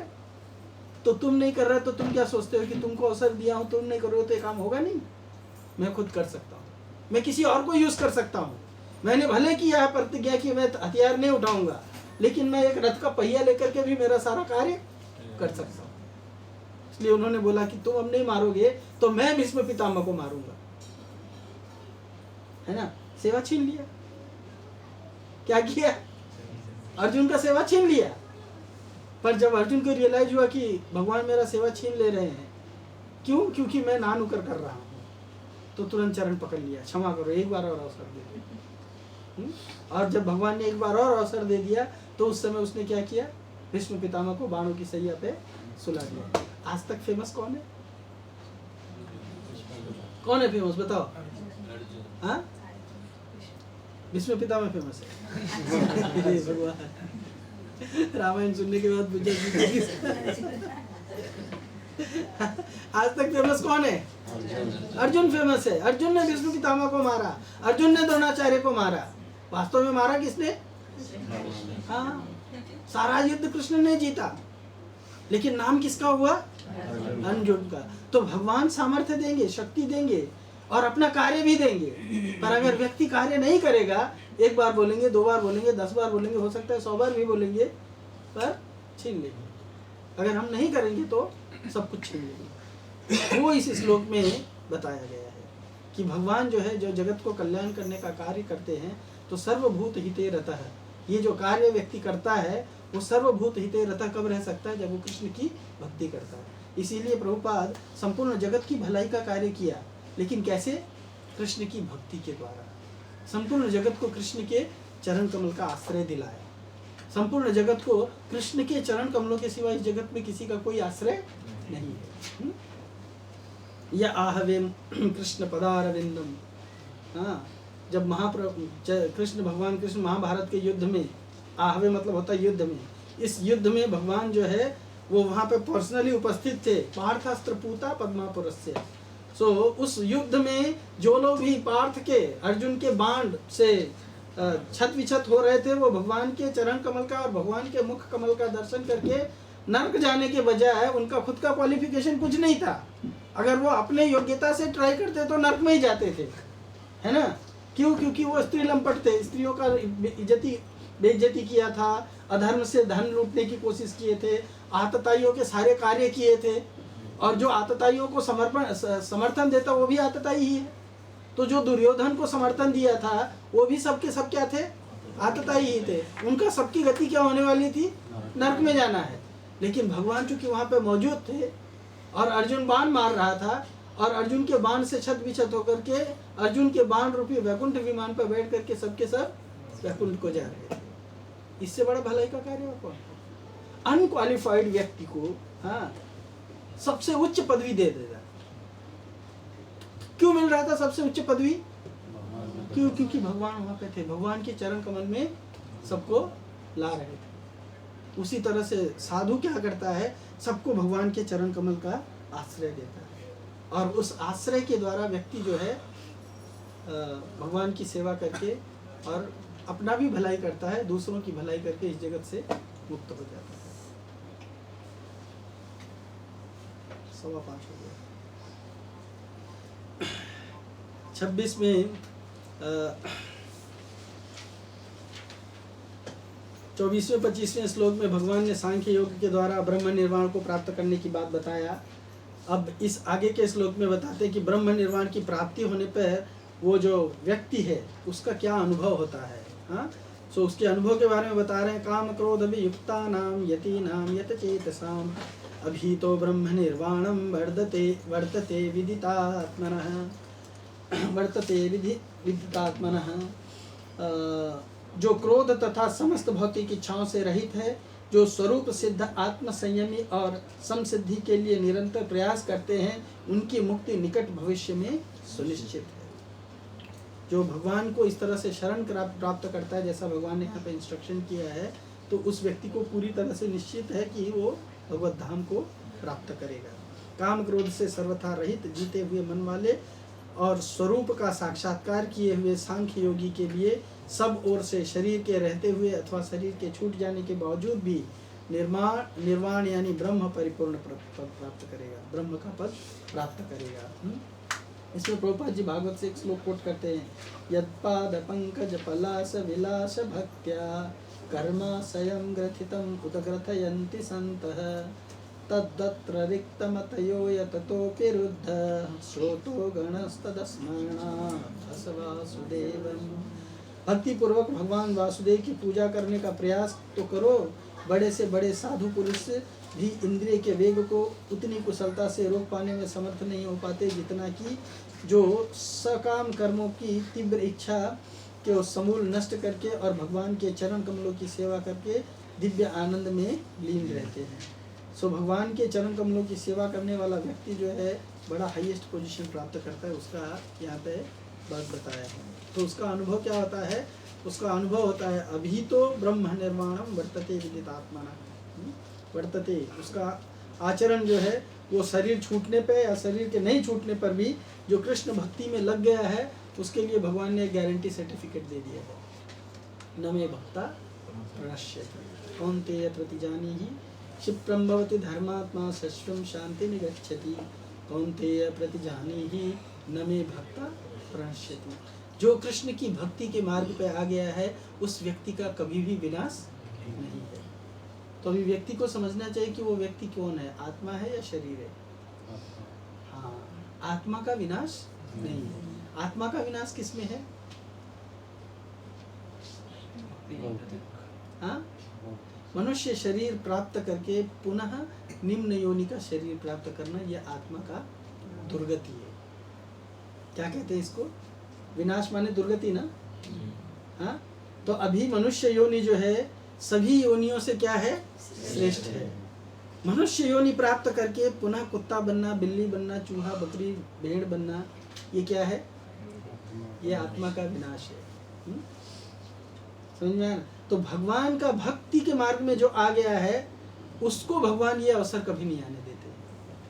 अगर उसको दोबारा जन्म भी लेना पड़ा, अगर उसका पूरा हुआ भी नहीं, तो भगवान कहते हैं कि इस तरह का योगी जो पूरे तरह से अपक्व है, हाँ, अपक्व योगी भी कहाँ लेता है? श्रीमताम शुचिनाम श्रीमताम गेहे योग भ्रष्टो अभिजायते।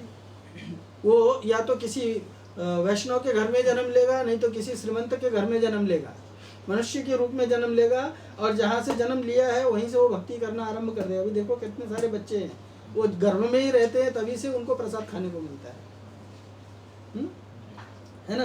गर्भ से आते हैं बाहर तो सीधा भगवान के चरण कमल में माँ बाप ला के रख देते हैं उसको, प्रभुपाद के चरण कमल में ला करके रख देते हैं। दिन भर मंदिर में आकर के घूमता रहता है, मंदिर में ही खेलता रहता है, हमेशा उसको भगवान को दर्शन होता रहता है, पुजारी लड्डू देता रहता है, खाता रहता है, भक्त सारे उसको पुचकारते रहते हैं, कोई बोलो हरे कृष्णा, बोलो हरे कृष्णा। हाँ, अभी बोलना भी नहीं आया है उसको अभी उसको बोलना भी नहीं आया, तब तक लोग उसको क्या बुलवाते हैं? हरे कृष्ण बोलो। हाँ, पिछले संडे को एक हमारा पहले का डिवोटी था, वो शादी कर लिया, तो उसको एक बच्ची पैदा हो गई, तो बोलता है प्रभु 6 महीने की हो गई है, अभी उसको अन्नप्राशन कराना चाहिए। तो अन्नप्राशन करने के लिए घर में भी अन्न बनाते हैं, लेकिन मंदिर में लेके क्या मिला खाने को? भगवान का साक्षात भोग उसको खाने के लिए मिला। तो पहला अन्न क्या खाया? भगवान का भोग। मतलब वो पूर्व जन्म में कुछ किया है ना, पूर्व जन्म में कुछ किया। ऐसा तो नहीं है कि बकरी था और बकरी से सीधा मनुष्य बन गया है ना, नहीं ऐसा है। उसने पूर्व जन्म में कुछ किया, इसलिए इस जन्म में उसको ये भाग्य प्राप्त हुआ है।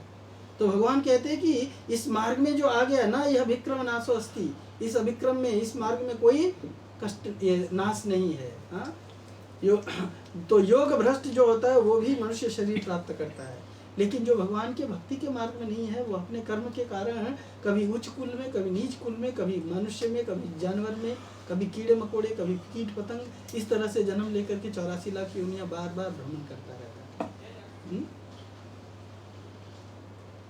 भगवान यहाँ पे वो मैसेज देते हैं कि उसका अनुभव ऐसा रहता है कि वो व्यक्ति कभी भी इस जगत में फंसता नहीं है।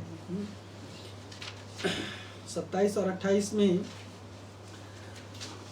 भगवान जिस तत्व को ज्ञान योगी और कर्म योगी प्राप्त करता है, उस तत्व को ध्यान योगी भी प्राप्त कर सकता है, वो यहाँ पे बता रहे हैं। इसमें भगवान बताते हैं कि किस तरह से स्पर्शान कृत्वा चक्षुस्वन्तरो भुवि प्राणापानो समो कृत्वा नासाभ्यंतरचारिणो, समस्त इंद्रिय विषयों को बाहर करके, दृष्टि को भौहों के मध्य में केंद्रित करके तथा प्राण अपान वायु को नथुनों के भीतर रोककर, इस तरह मन इंद्रियों तथा बुद्धि को वश में करके जो मोक्ष को लक्ष्य बनाता है, वह योगी इच्छा भय तथा बुद्धि से रहित हो जाता है। जो निरंतर इस अवस्था में रहता है वह अवश्य ही मुक्त है। इसका ज़्यादा डिटेल ये श्लोक का जो है ना 6वें चैप्टर में आएगा। तो अभी यहाँ पे भगवान अभी चूंकि चैप्टर खत्म कर रहे हैं ना, तो अगला चैप्टर जो बोलना है उसकी भूमिका बना रहे हैं। उसकी भूमिका बना रहे हैं और ये हम लोग जो है वो 6वें चैप्टर में अच्छी तरह से डिस्कस करेंगे। और 29 चैप्टर में भगवान फाइनल स्ट्रोक लगाते हैं कि व्यक्ति को वास्तव में सुख और शांति कैसे प्राप्त हो सकती है, उसके अंडरस्टैंडिंग पे है। सब कुछ चेतना का भाग है। तो भगवान कहते हैं कि वो अपनी चेतना से जो सोच समझ के रहेगा, इस जगत की सच्चाई को जान करके, भोक्ताराम यज्ञ तपसाम सर्वलोक महेश्वरम सुहृदय सर्वभूतानां ज्ञात्वा माम शांति रक्षति। भगवान कहते हैं मुझे समस्त यज्ञों का तथा समस्त तपस्याओं का जो परम भोक्ता, समस्त लोकों तथा देवताओं का परमेश्वर, यह समस्त जीवों का उपकारी, यह हितैषी जानकर मेरे भावनामृत से पूर्ण पुरुष भौतिक दुखों को शांति लाभ करता है। तो ऐसा व्यक्ति जो हर चीज अपने समस्त कष्टों का भोगी किसको मानता है? अपने आप को न मान करके भगवान को मानता है। भगवान को ही मानता है कि भगवान ही इस जगत के सबके क्या कहते हैं सुहृद हैं, और वही सब समस्त जगत में जो कुछ भी ऐश्वर्य है उसके एकमात्र स्वामी हैं। मैं केवल उनका एक अधिकारी हूँ। जैसे राजा जयसिंह, उन्होंने विजय वृंदावन की स्थापना की, जयपुर की स्थापना की, है ना। जयपुर की स्थापना करके उन्होंने गोविंद जी को राजा घोषित किया और अपने आप को क्या बनाया? उनका मिनिस्टर बनाया। प्रताप रुद्र ने जगन्नाथ जी को राजा घोषित किया, अपने आप को उनका मिनिस्टर घोषित किया। करौली के राजा ने उनका नाम कुछ था, महेंद्र प्रताप सिंह ऐसा कुछ तो था।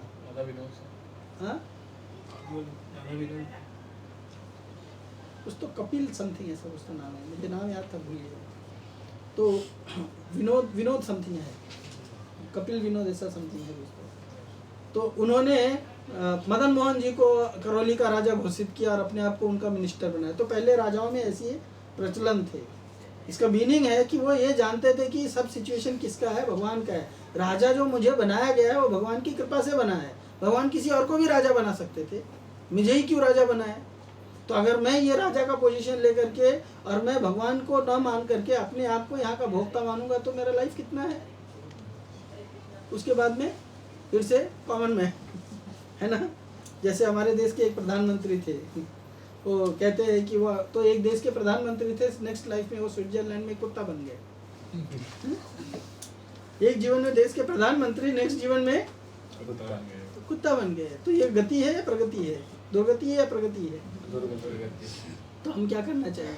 इसके लिए भगवान की पोजीशन को समझ करके उसके अनुसार कर्म करना चाहिए। यही कृष्ण भावना भावित कर्म है। ये यहाँ पे कृष्ण भावना भावित कर्म करके इसका ये है ना, कर्म योग कृष्ण भावना भावित कर्म, है ना। तो कर्म योग में भगवान ने फाइनल स्ट्रोक इसलिए लगाया है कि आप जो कुछ भी कर रहे हो ये मत सोचो कि उसके उपभोक्ता आप हो। आपके पास में जो भी प्रॉपर्टी संपत्ति है ये मत सोचो कि उसके स्वामी आप हो, है ना। और ये मत सोचो कि आपके द्वारा किसी परिवार का पालन हो रहा है, किसी समाज का पालन हो रहा है, तो ये मत सोचो कि आप उसके पालन करता, उसके सुहृद हो। वो सब कुछ कौन है? मैं हूँ। You are just my representative. Representative कुछ नहीं होता है। इसीलिए राजा को, स्वामी को या लीडर को, सबको क्या कहा जाता है? भगवान का प्रतिनिधि कहा जाता है। गुरु को भगवान का प्रतिनिधि कहा जाता है। जो गुरु कहता है मैं ज्ञान दे रहा हूँ, वो गुरु नहीं, वो गुरु है ना। लेकिन जो गुरु कहता है कि नहीं, मैं भगवान का ज्ञान आपको ला करके दे रहा हूँ, मैं केवल माध्यम मात्र हूँ, वो वास्तव में गुरु है। तो ये भगवान ने यहाँ पे फाइनल स्ट्रोक बताया है कि किस तरह से व्यक्ति की भावना रहनी चाहिए कि प्रत्येक कर्म जो, तभी उससे जो भी कर्म होगा वो कृष्ण भावना भावित कर्म होगा। अगर उसकी ये भावना, ये अंडरस्टैंडिंग नहीं रहेगी तो वो जो भी कुछ करेगा वो सोचेगा कि आई एम द कर्ता, मैं करता हूँ, डूअर मैं हूँ। और ये मैं करता हूँ सोच करके वो अपनी इंद्रियों को भोग करने का इच्छा करेगा, उसमें फंस करके अपना जीवन नष्ट करेगा। Hare Krishna. Thank you so much.